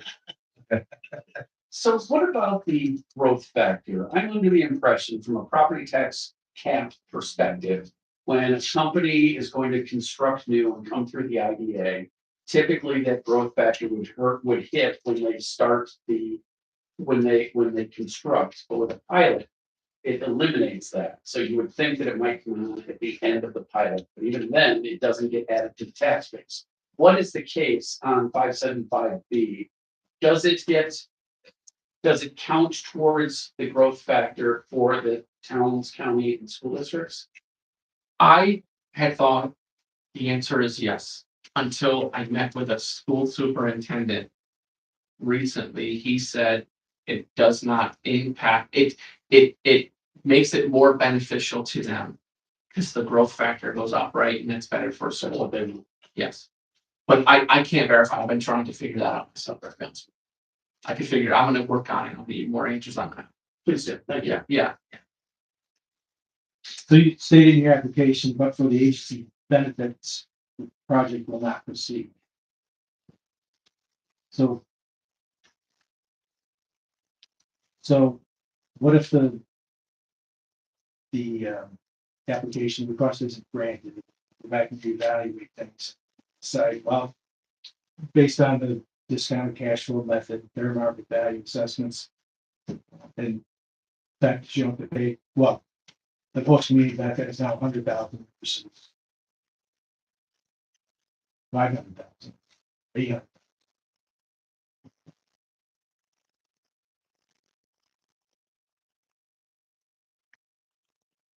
That's all the community would get. Well, They would no, get the but taxes. you would But get, then they would get, and all they would get for host community is the utility bill. Yeah, that's right. Yeah. Sorry. You receive funds from New York State. Grants or. No, They assign utilities to pay for it. yeah, I mean, that's part of the, I guess, the NYSERDA program, so that there's no like grants or something like that. Yeah, but those, yeah, system. Assessments that we receive, we just say the number of services. That was that money. Well, yeah, I think that money often goes into like, you know, homes and retrofits and, you know, they fund that too. It's for, right, you have to, so here, buy that factor. Yeah. I- To receive it. No, I mean, look, Yeah. it's, everybody, we all pay into our utility bill, you know, fortunately goes to NYSERDA, okay? And then there's I mean, what we do get is an energy credit. That's the only, if you, I don't want to call it a grant, but that's what, yeah, you get the credit. But there's no grants from the state of New York. It's all, you know, from NYSERDA. And then there's tax credits, federal tax. credits. That may or may not be available, right? I mean, with what's going on. How much does the discounted cash flow method accepting religions change from year to year? It's changed over the last 3 years.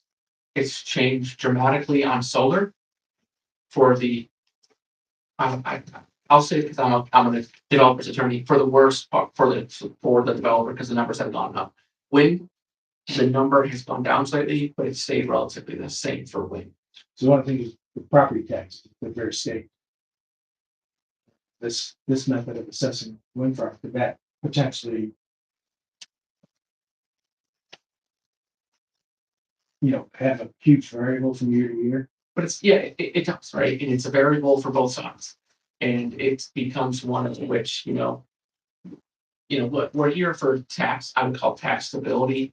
I know there's a tax rate associated with it, if we did 10 or whatever we did, but it is about tax stability for us. And I think the town is. But yeah, you're right. It could change. To date, other than one project in Schoharie County, all projects have had a pilot. Project in Schoharie County was done by NYSERDA, which is pretty much, it's owned by a, you know, utility. I mean, I know it's separate, but it's a utility out of Florida.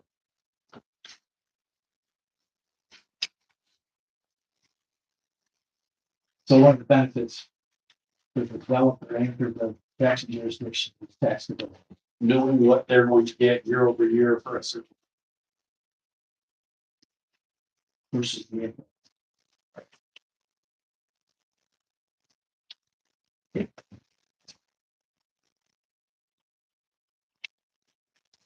Really significant, needs to improve the infrastructure as far as the transmission lines. They got nothing. Yeah, they've got enough capacity, like the upgrades that we have to do. We don't have to do any line reconductor, so everything was good there. It's all owned by National Grid, but to tap into the line, we have to build a new substation. Right.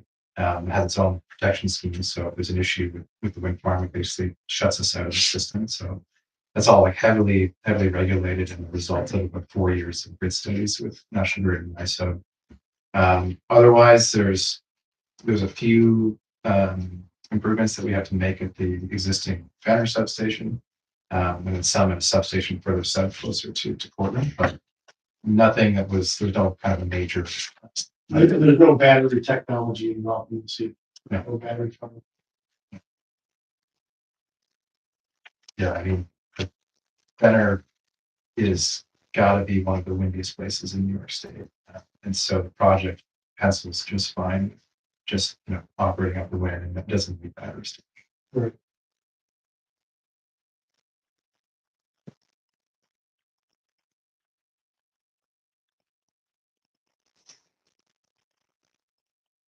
So would it be beneficial to you to have the HCA, the highway use agreements in place before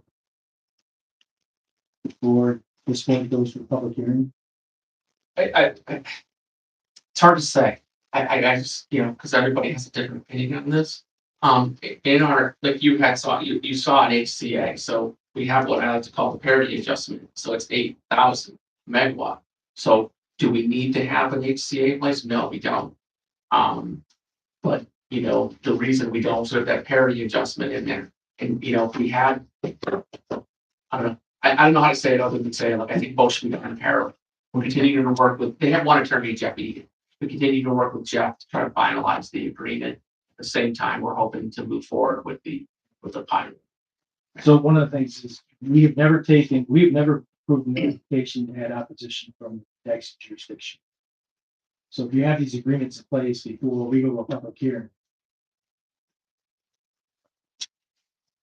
it's gonna probably benefit. Right. That makes But sense. ultimately, this board wouldn't act until they fully understood what the road use agreement and HCA would be. Because we just wouldn't have enough information to make that decision. We need to know what the impact is.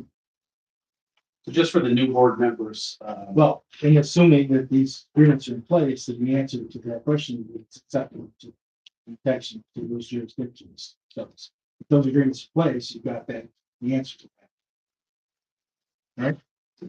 so if there were any action taken by this board, that would be to call for a public hearing. We would send certified mailings to each of the affected taxing entities. We would set up a public hearing in the communities that are impacted, most likely Eaton's got the most. But we would hold that meeting, talk about the impacts, talk about the requests, and then report back to this board. So no action would be taken without all of the information. Right. So I guess that's, if there's an action to be taken, either we defer any decision about holding a public hearing, or we proceed with a public hearing once we have more information. But ultimately, I wouldn't think that the board would act without all information, impacts and feedback from tax. Where would you hold the hearing? I would assume the town of Eaton, I mean, and I talked about it earlier, just saying there's 50 megawatts in Eaton. Is that right? You have to have one each. In each town? So we'd have 4. They're all those are in. You have one each. Yeah, Wendy is. That's 15 with that. Separate one.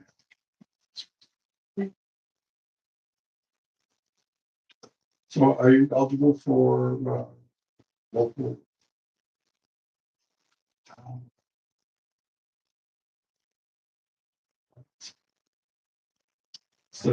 Instead of a county. You mean 487 pilot? Fenner has opted out. I think one of the 2 school districts opted out. And I don't know about the county.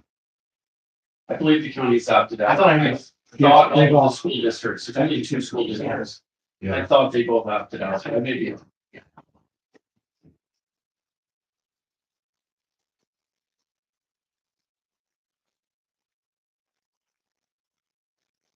But this agreement would supersede it, would proceed. And I'm still waiting for comment and feedback from, had some initial context, discussions with the town, at least their council and the county.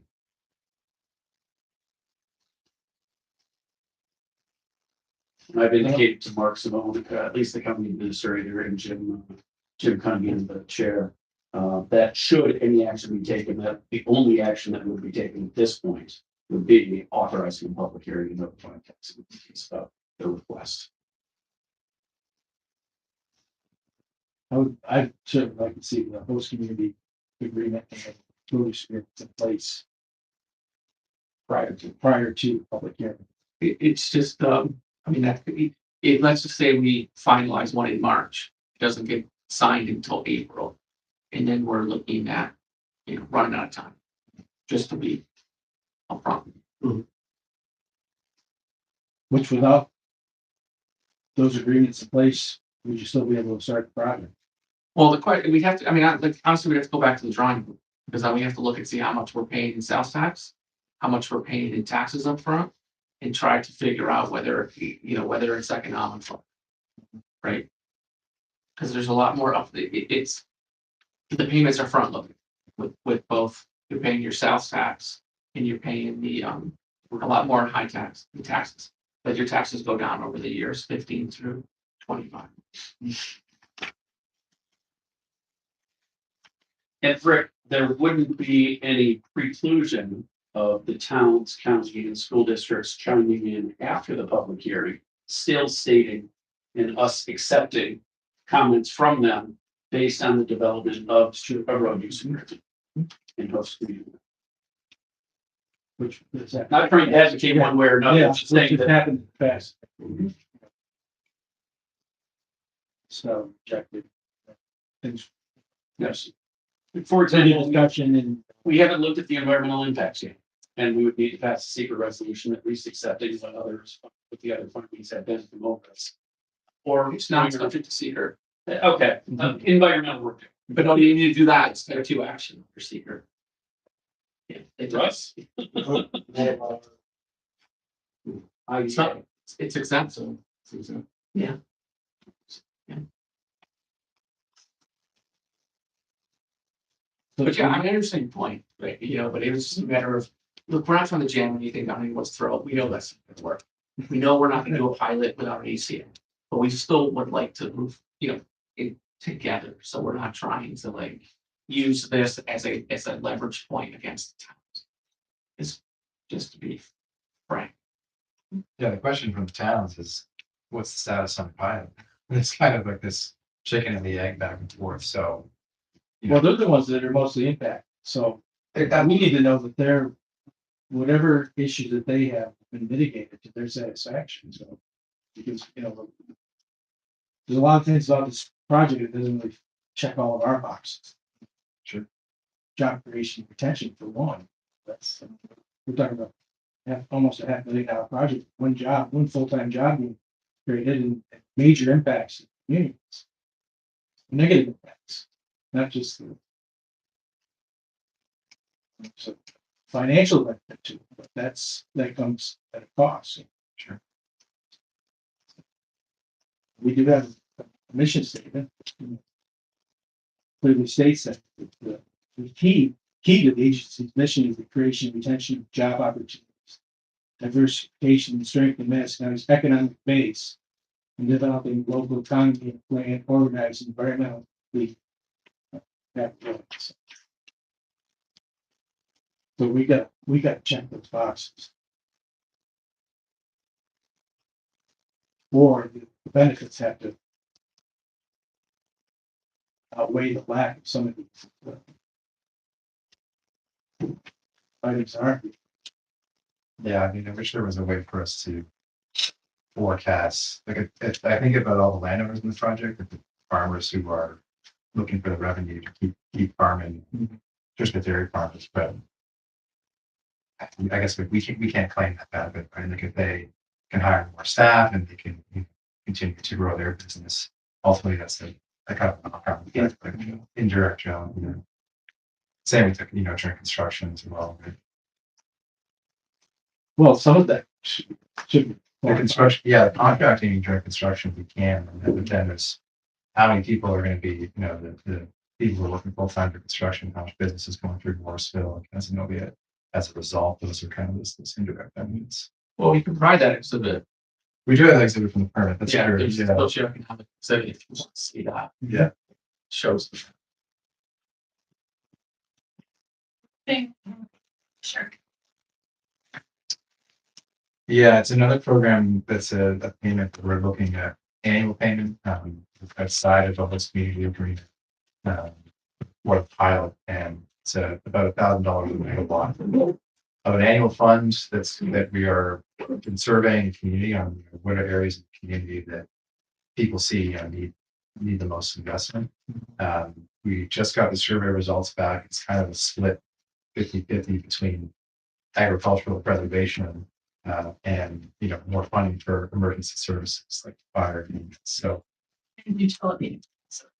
and utilities, utility rebates. So we have a 300 people respond to that survey. So we're just processing. We have one. Okay, wow. So looking at basically where other areas of the project can best again, this would be a fund that's outside of the host community. We Can mentioned. you quantify that in the application or? Did we put it? It's, yeah, It it is is. in it, yeah. Yeah, It's mentioned as a kind of big shared community payment program term, because we're kind of, as Scott mentioned, looking to kind of specify. yeah. And that's being worked on now through the survey effort, which I'll note too, we also kind of took that opportunity in surveying 400 people to kind of try to gauge a wider swath of understanding of what general sentiment is, because, you know, we're very familiar, obviously, with the town's opinions and the stakeholder groups we work with, our landlord's opinion.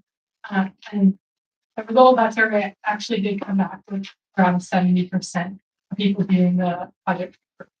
So to me, that says, you know, there is a wide swath of people with varying perspectives, but from that sample size, that was at least, you know, something of note. Forgive me, did you say 70% of the 400 were viewed at paper? Yes, And that was from all 4 times? that was only in 4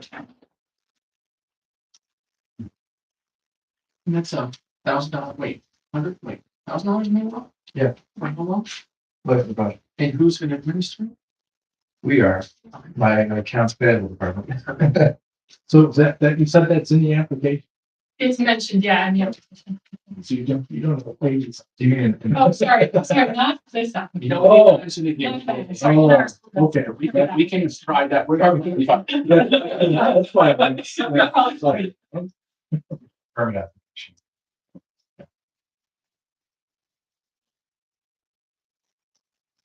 We can add that. We all Yeah. information, a lot of Yeah. information. So,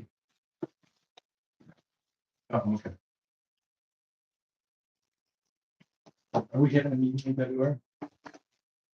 We aren't scheduled, but obviously, you know, with our every other month schedule, it's always been contingent upon. Got business to deal with, we'll come back. But if we don't, then it's every other month. So there's no reason why we can't meet in February and make sure that we can get a quorum based on the date, but typically it'll be the last Thursday of the month, the 4th. you guys have physically have to be here, right? There's no assuming in. Email. We can zoom in, but we can't vote. Right. Right, yeah, right. So when you. Yeah.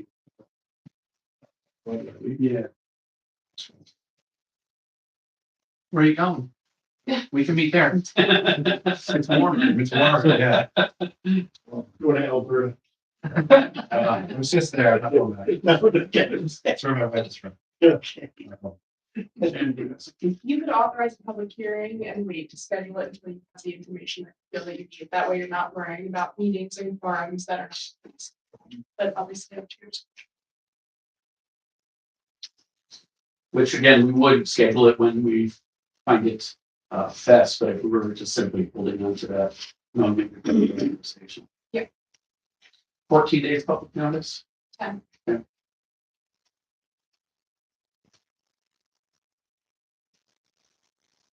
So what are you back and forth here, whether we vote on this? Whether that we have enough information, whether we have enough information. And what Shannon was saying is we can authorize public hearings should the board want to do that.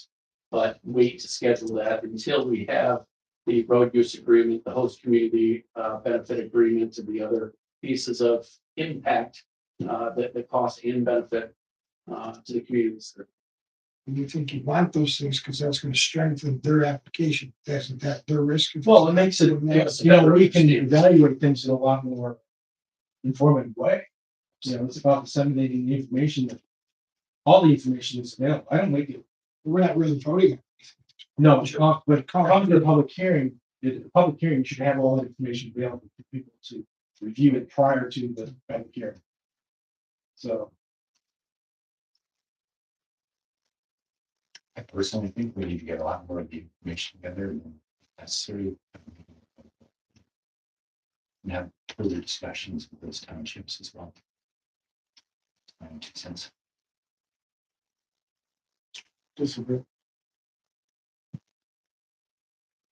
You see, disagree? I don't. Oh, no, it's No.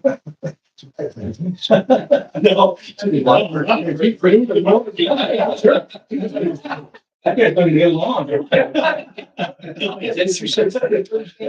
Sorry. Bruce, I told it was very quiet. We used to do fourth because it was most immediate for Chris, you always say. I'd be here for the third, but I wouldn't be here. Well, And depending on the material that we can get presented to the applicants, we can try to schedule a meeting when we can get a forum. Should we go there? Steve, what did you? You can do the Here on third. the 19th, or would not be here on the I can't 26th. be here. Probably break, right? It's. I think the 19th is break, Golf in right? Florida. Sorry. That 20, yeah.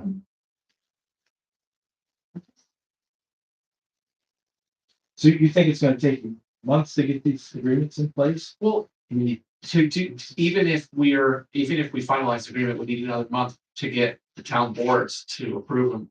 You know, I'm wondering if it would be a letter from the town attorney that we have the terms finalized. yes. Yeah, okay, so we don't need an official agreement signed.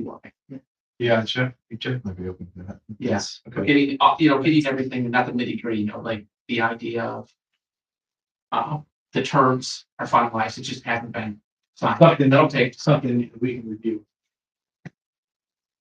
Is that acceptable?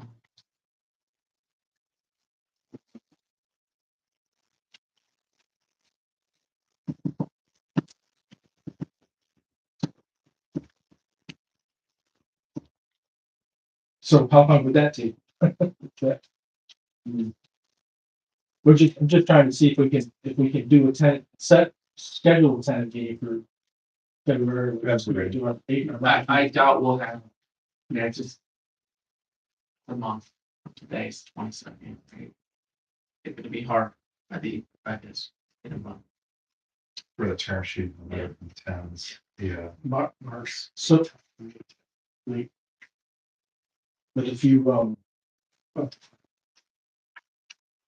we give you a status update. I mean, you're talking to the towns too, but we give you a status update 2 weeks to see where we are. yes, And then, because we can also try to schedule this shortly. Public hearing. Right. The expedite that, see, we can work to expedite things if, especially if those communities that are impacted by it, have are supported. well, I hate to say this to you, it's not about being in support of the project, it's really about being in support of the pilot and the CA. Because I don't know that either, I hate to use those terms, Yeah. but yeah.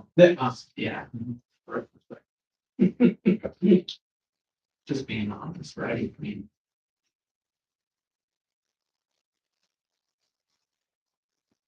Any other questions? Thank you very much. thank you, it's so great, yeah, very helpful, yes, thank you. Other activities? Just a handful of small items, that we've, CCLF, Senior Housing Project, so more related to issues, crossing notes, just to kind of keep my head straight, so.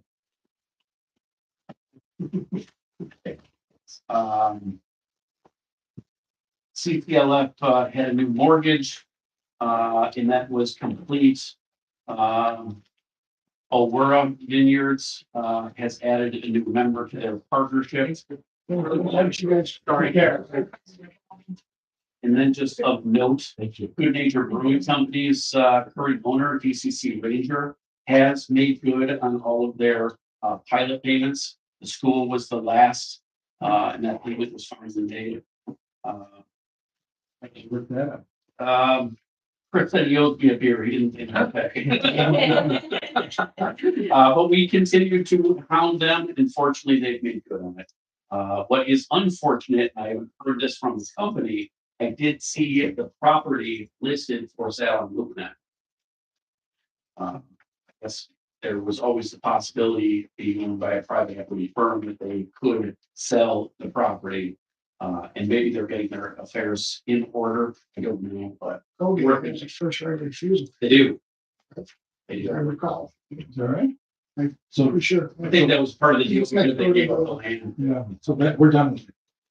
Back on track. We've notified the affected taxing entity, and we indicated that they'll be going back and roll section one. The taxable status date, so the village, town, and county will still see one more payment in pilot form. The school is.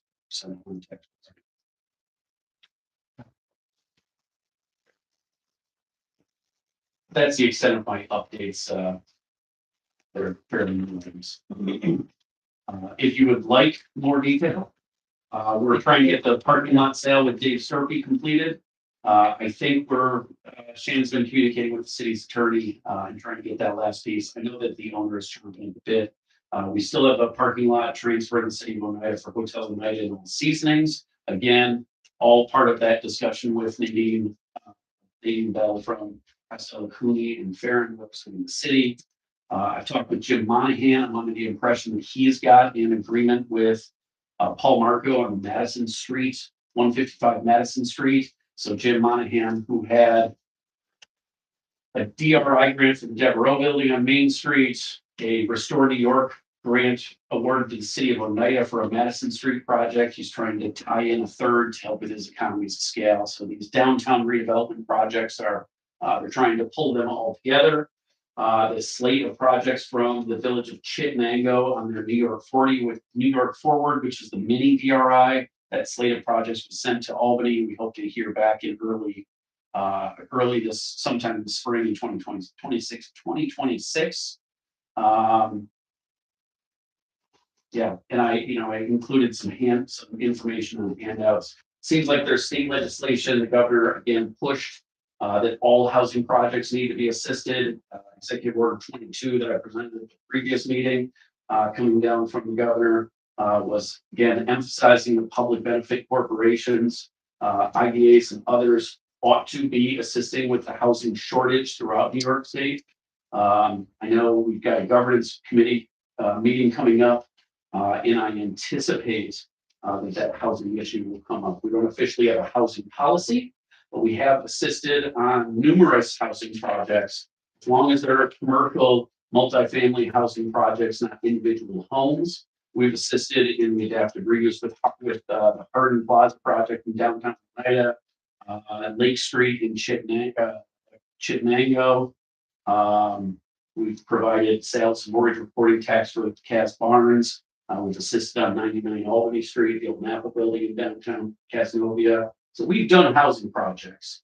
It's a question of, do we want to more narrowly define what types of projects? Russ and Evan both at the last meeting expressed hesitation on market rate housing, but senior housing, low income housing, those are potentially, again, we haven't talked it through enough, but I think there still continues to be this pressure from Albany saying, we need all hands on deck. We need everybody to assist. It's what, we're doing housing on a case by case basis at the moment.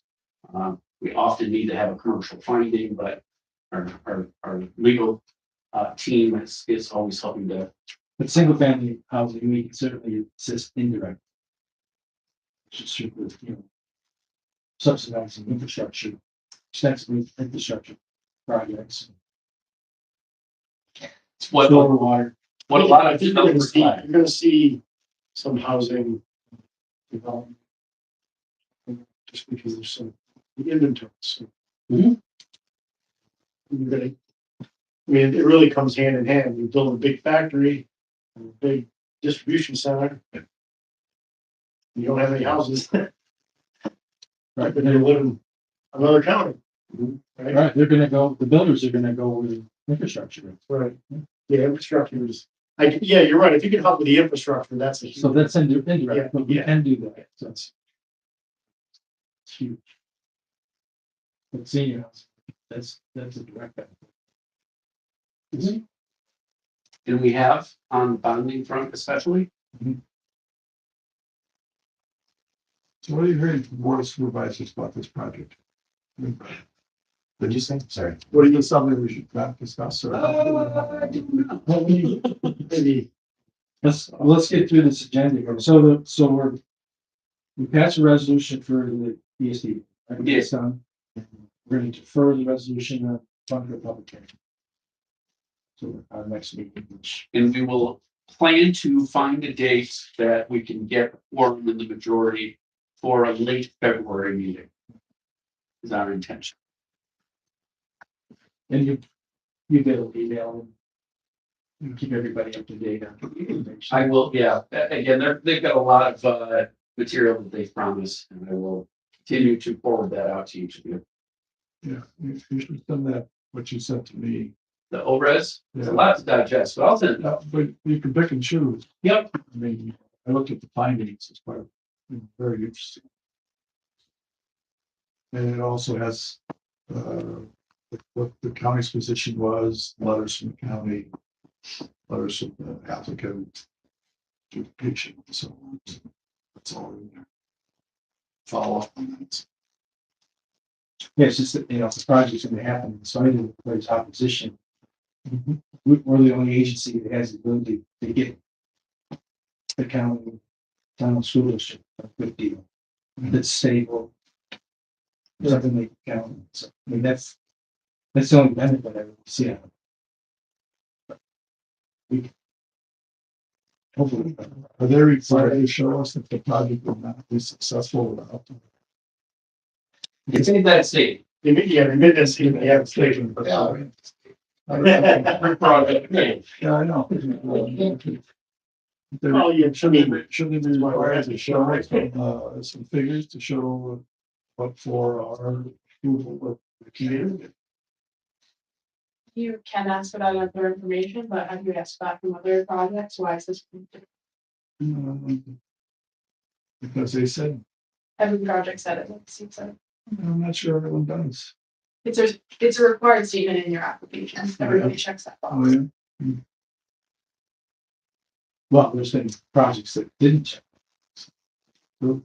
As marketplace for one, very And in those instances, they're required to provide information of why you should give benefits, even though they could do the project without benefits. Yeah, we actually had, we do commercial findings for that project also, and so. Commercial findings are required for all housing. Mass marketplace. there's a retail. That's right. We had to It was a food desert. Disadvantaged. Economically disadvantaged. Very, which, I mean, it fits some of the problems, but the project already. It's one quick piece of other business. The Board of Supervisors wants to recognize Liz Moran and Steve Gerke. And at the Board of Supervisors meeting, if we can get a time when they could be there. Because they were on the board for long enough, the chairman came to me and asked that. Did I bring that to you guys? Karen wrote a very nice letter. Yeah, that's on the back. Yeah, and I think he wants to do something formal and recognize them. That's the best, to us, that's the best venue to do. It's a bigger audience. We might consider, including John Sulka in that, over 15 years. Yeah. Well, we should let chairman know. Okay. Yeah, John was the other person.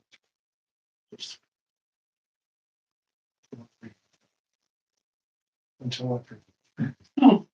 I'm just seeing a video. Oh, You don't get that. No, You saw you guys. Yeah. Follow up email, yes. Isn't that the same number she's asking for about the board in the last 10 years? Or That would be last 18 years of this has been serving, but yes, I mean, that's what she's looking for, and that's where in helping write that letter, I went through our Paris reports. Help quantify the impacts. Yeah, you can let the chairman know and some of those, and then you gotta schedule what board meeting they want to do it at, based on the availability. Thank you, that's great. Obviously. John. Other, From her this afternoon. Yeah, it came 12:50, and it was about the, the comments on the RFP. Yes. I did see. You did, because you asked about this one. I had an email today from Side. Is Yes, this a real person? yes, it was from Bonadio. He doesn't identify where. It's like BS. He says he wants to know. Yeah, as a member of the finance committee, Yes, I My name is fine. Yeah, he's- they. He never said Ron Day. I'm a for my trash. Probably just assumes that That we do this every year, but Why don't you tell me? it's only our first. Let me see the email address, but yes, I did correspond with. Amanda, could I ask you to just, could you reach out to him tomorrow and ask him to resend? It. Look. Yeah. County testing us. Feel a little better about it. No, I know, yeah. And assuming we get the road use agreements, the host community benefits, those things get ironed out. Then we will pursue a late February board meeting, assuming we can get a quorum. And if you guys want to participate, even if you're remote and it doesn't count. Log into the system. Why doesn't it count? Why can't you do who says? Public officers law has a section of the open meetings law, which requires you to have all of your meetings open to the public. All board members are required to attend in person in order to create a quorum. There are some sections that allow you to hold video conferencing meetings, but you have to have a policy in place. I don't believe that your IDA has adopted a policy. And either way, you still have to have a quorum of members in person. And that's the mandate from our side. It's nothing we can. It's a state statute. Yeah. They waived that during the COVID pandemic and, Until they change it. We can't. because of the state of emergency, I think. You might be able to get a quorum. Or super. You can vote it. If You can get an excuse. Sure. Stupid. Oh, did you really? Yeah. Sure, we can get For four next time. But you can't go on. Can't be on vacation. You can't go on XX sections. Other than the 4 hour meeting, right? Yeah. So then back to Russ's question about what are the feelings of the board of supervisors on this topic? Farms, Is it mixed or is it? We're still in meeting. Want to finish this meeting then? Well, we could ask a general question. Yeah, I mean, is just it, in general. is it mixed? I mean, are some people in favor, some not in favor? I'll give you a general New York State question, which is, so NISAC is going to be in late March, mid-March, sorry. And I'm on the committee for environmental, it's really the CLCP. And I'll give you some background. When I first started as a supervisor 7 years ago, the first NISAC I went to, and I went to this meeting because it had to do with solar panels and CLCPA, which was in its infancy then. And nobody really knew what was going on. There were 5 people in the room. And 3 of them were committee members, and then that was it. And one of them helped write the CLCPA. Now it's standing room only, and you can't even get into the meeting. I think the general consensus on the CLCPA is the bloom is off the rose. And even the governor has, I actually attended the second nuclear summit in Syracuse. So now the state is starting to pivot. They're saying on all of the above type of methodology on energy, but they're recognizing that the CLCPA isn't worth the paper it's written on. From the standpoint of it's not going to work. It's not attainable. The goals are not attainable. And especially where the one technology that is especially we've turned very sour on solar. The wind, they were talking about 30% capacity factor. Solar in this area everybody's determined that overall it's a waste of time. Because we're not in Phoenix, Arizona, right?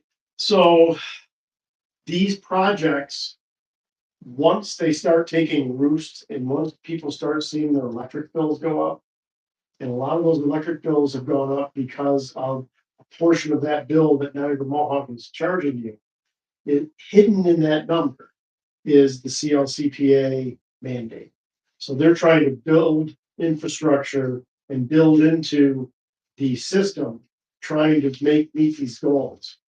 And so the short answer is, now that people really know what's going on, economically, it doesn't make sense. So there's a lot of resistance. So what the That's maybe the solar, more so than the wind.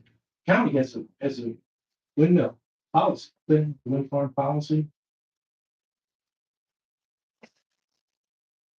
We've opted out a lot of the state mandates. Anything we can opt out of, we can't get out of the home rule. That's the one thing that we can't get around. That the state is going to say where it's going to go and it's going to go. So what what are the people like, the guys, Dave Jones and Chairman Joe Wicks, Kaz Nobley, and everybody, is there is an attempt to keep kicking the can down the road to the point where now the federal subsidies gone away and now the viability of these projects is good.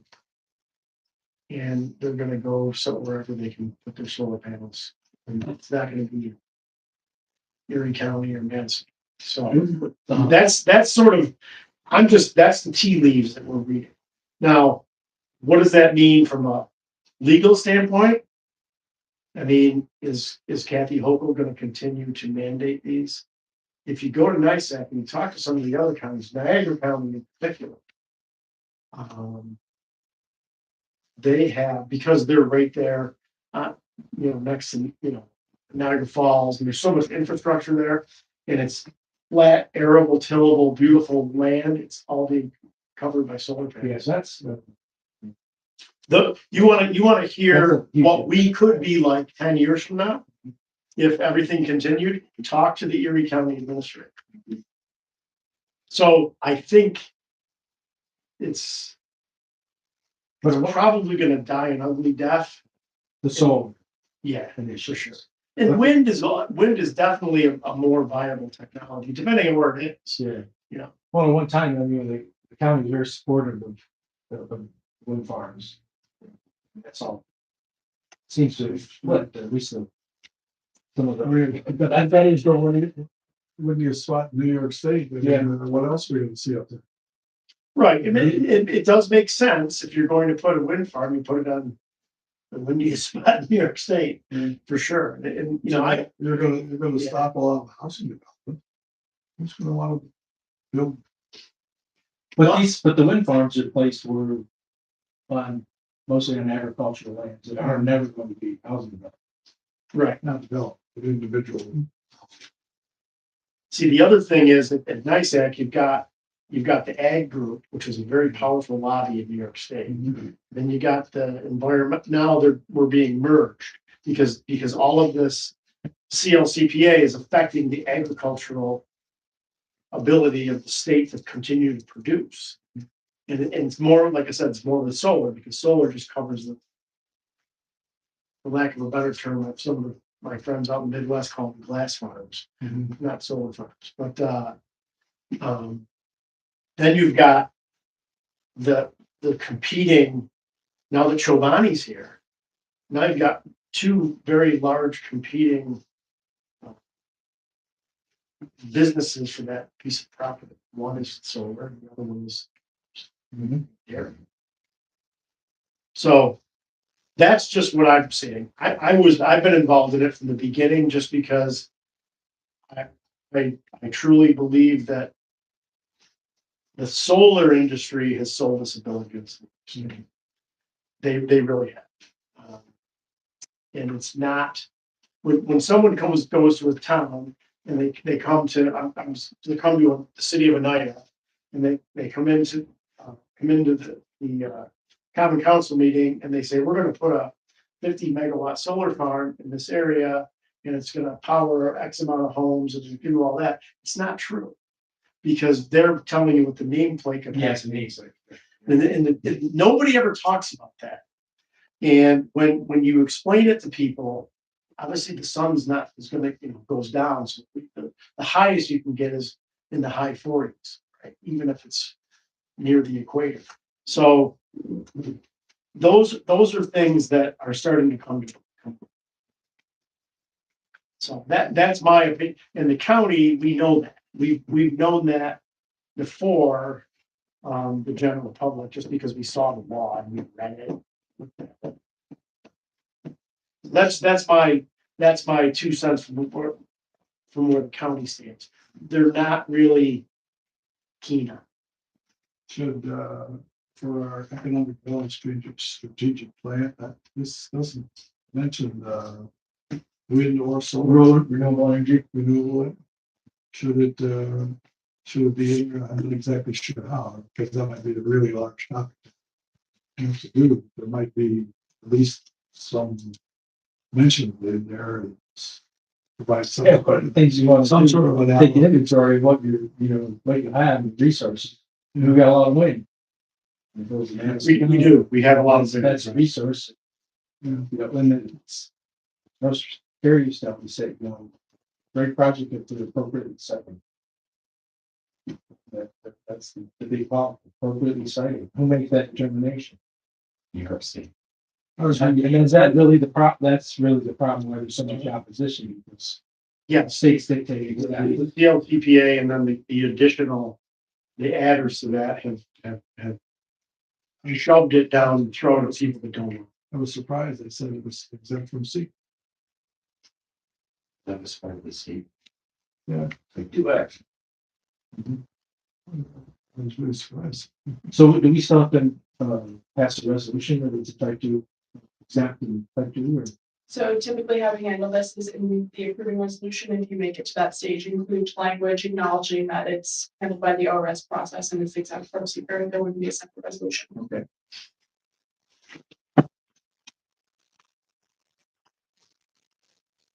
So they've got some work to do to get. And there's all They're kinds gonna of be concerns. Yeah, there's concerns, and it makes sense from an engineering standpoint. The higher you make it, taller you make it, the more efficient. it's- And of course, I'm sure all the motors and all that technology has gotten a lot more advanced over the last 20-25 years. It's amazing it's been that long since it was. I mean, the wind farm, the one in Madison, Yeah. and that was one of the first ones in the state, right? Yes, Yeah. first one east of this. Amazing. Yeah. It outlived its lifespan, right?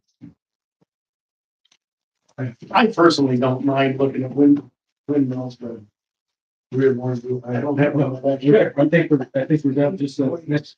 Well, if you live near them, they do make. Motion to adjourn? I'll make that much. I'll second. All in favor? Aye. We're adjourned. Thank you so much for asking us. That is. Yeah. Self-service pleasure. What's your background? Pleasure of the board.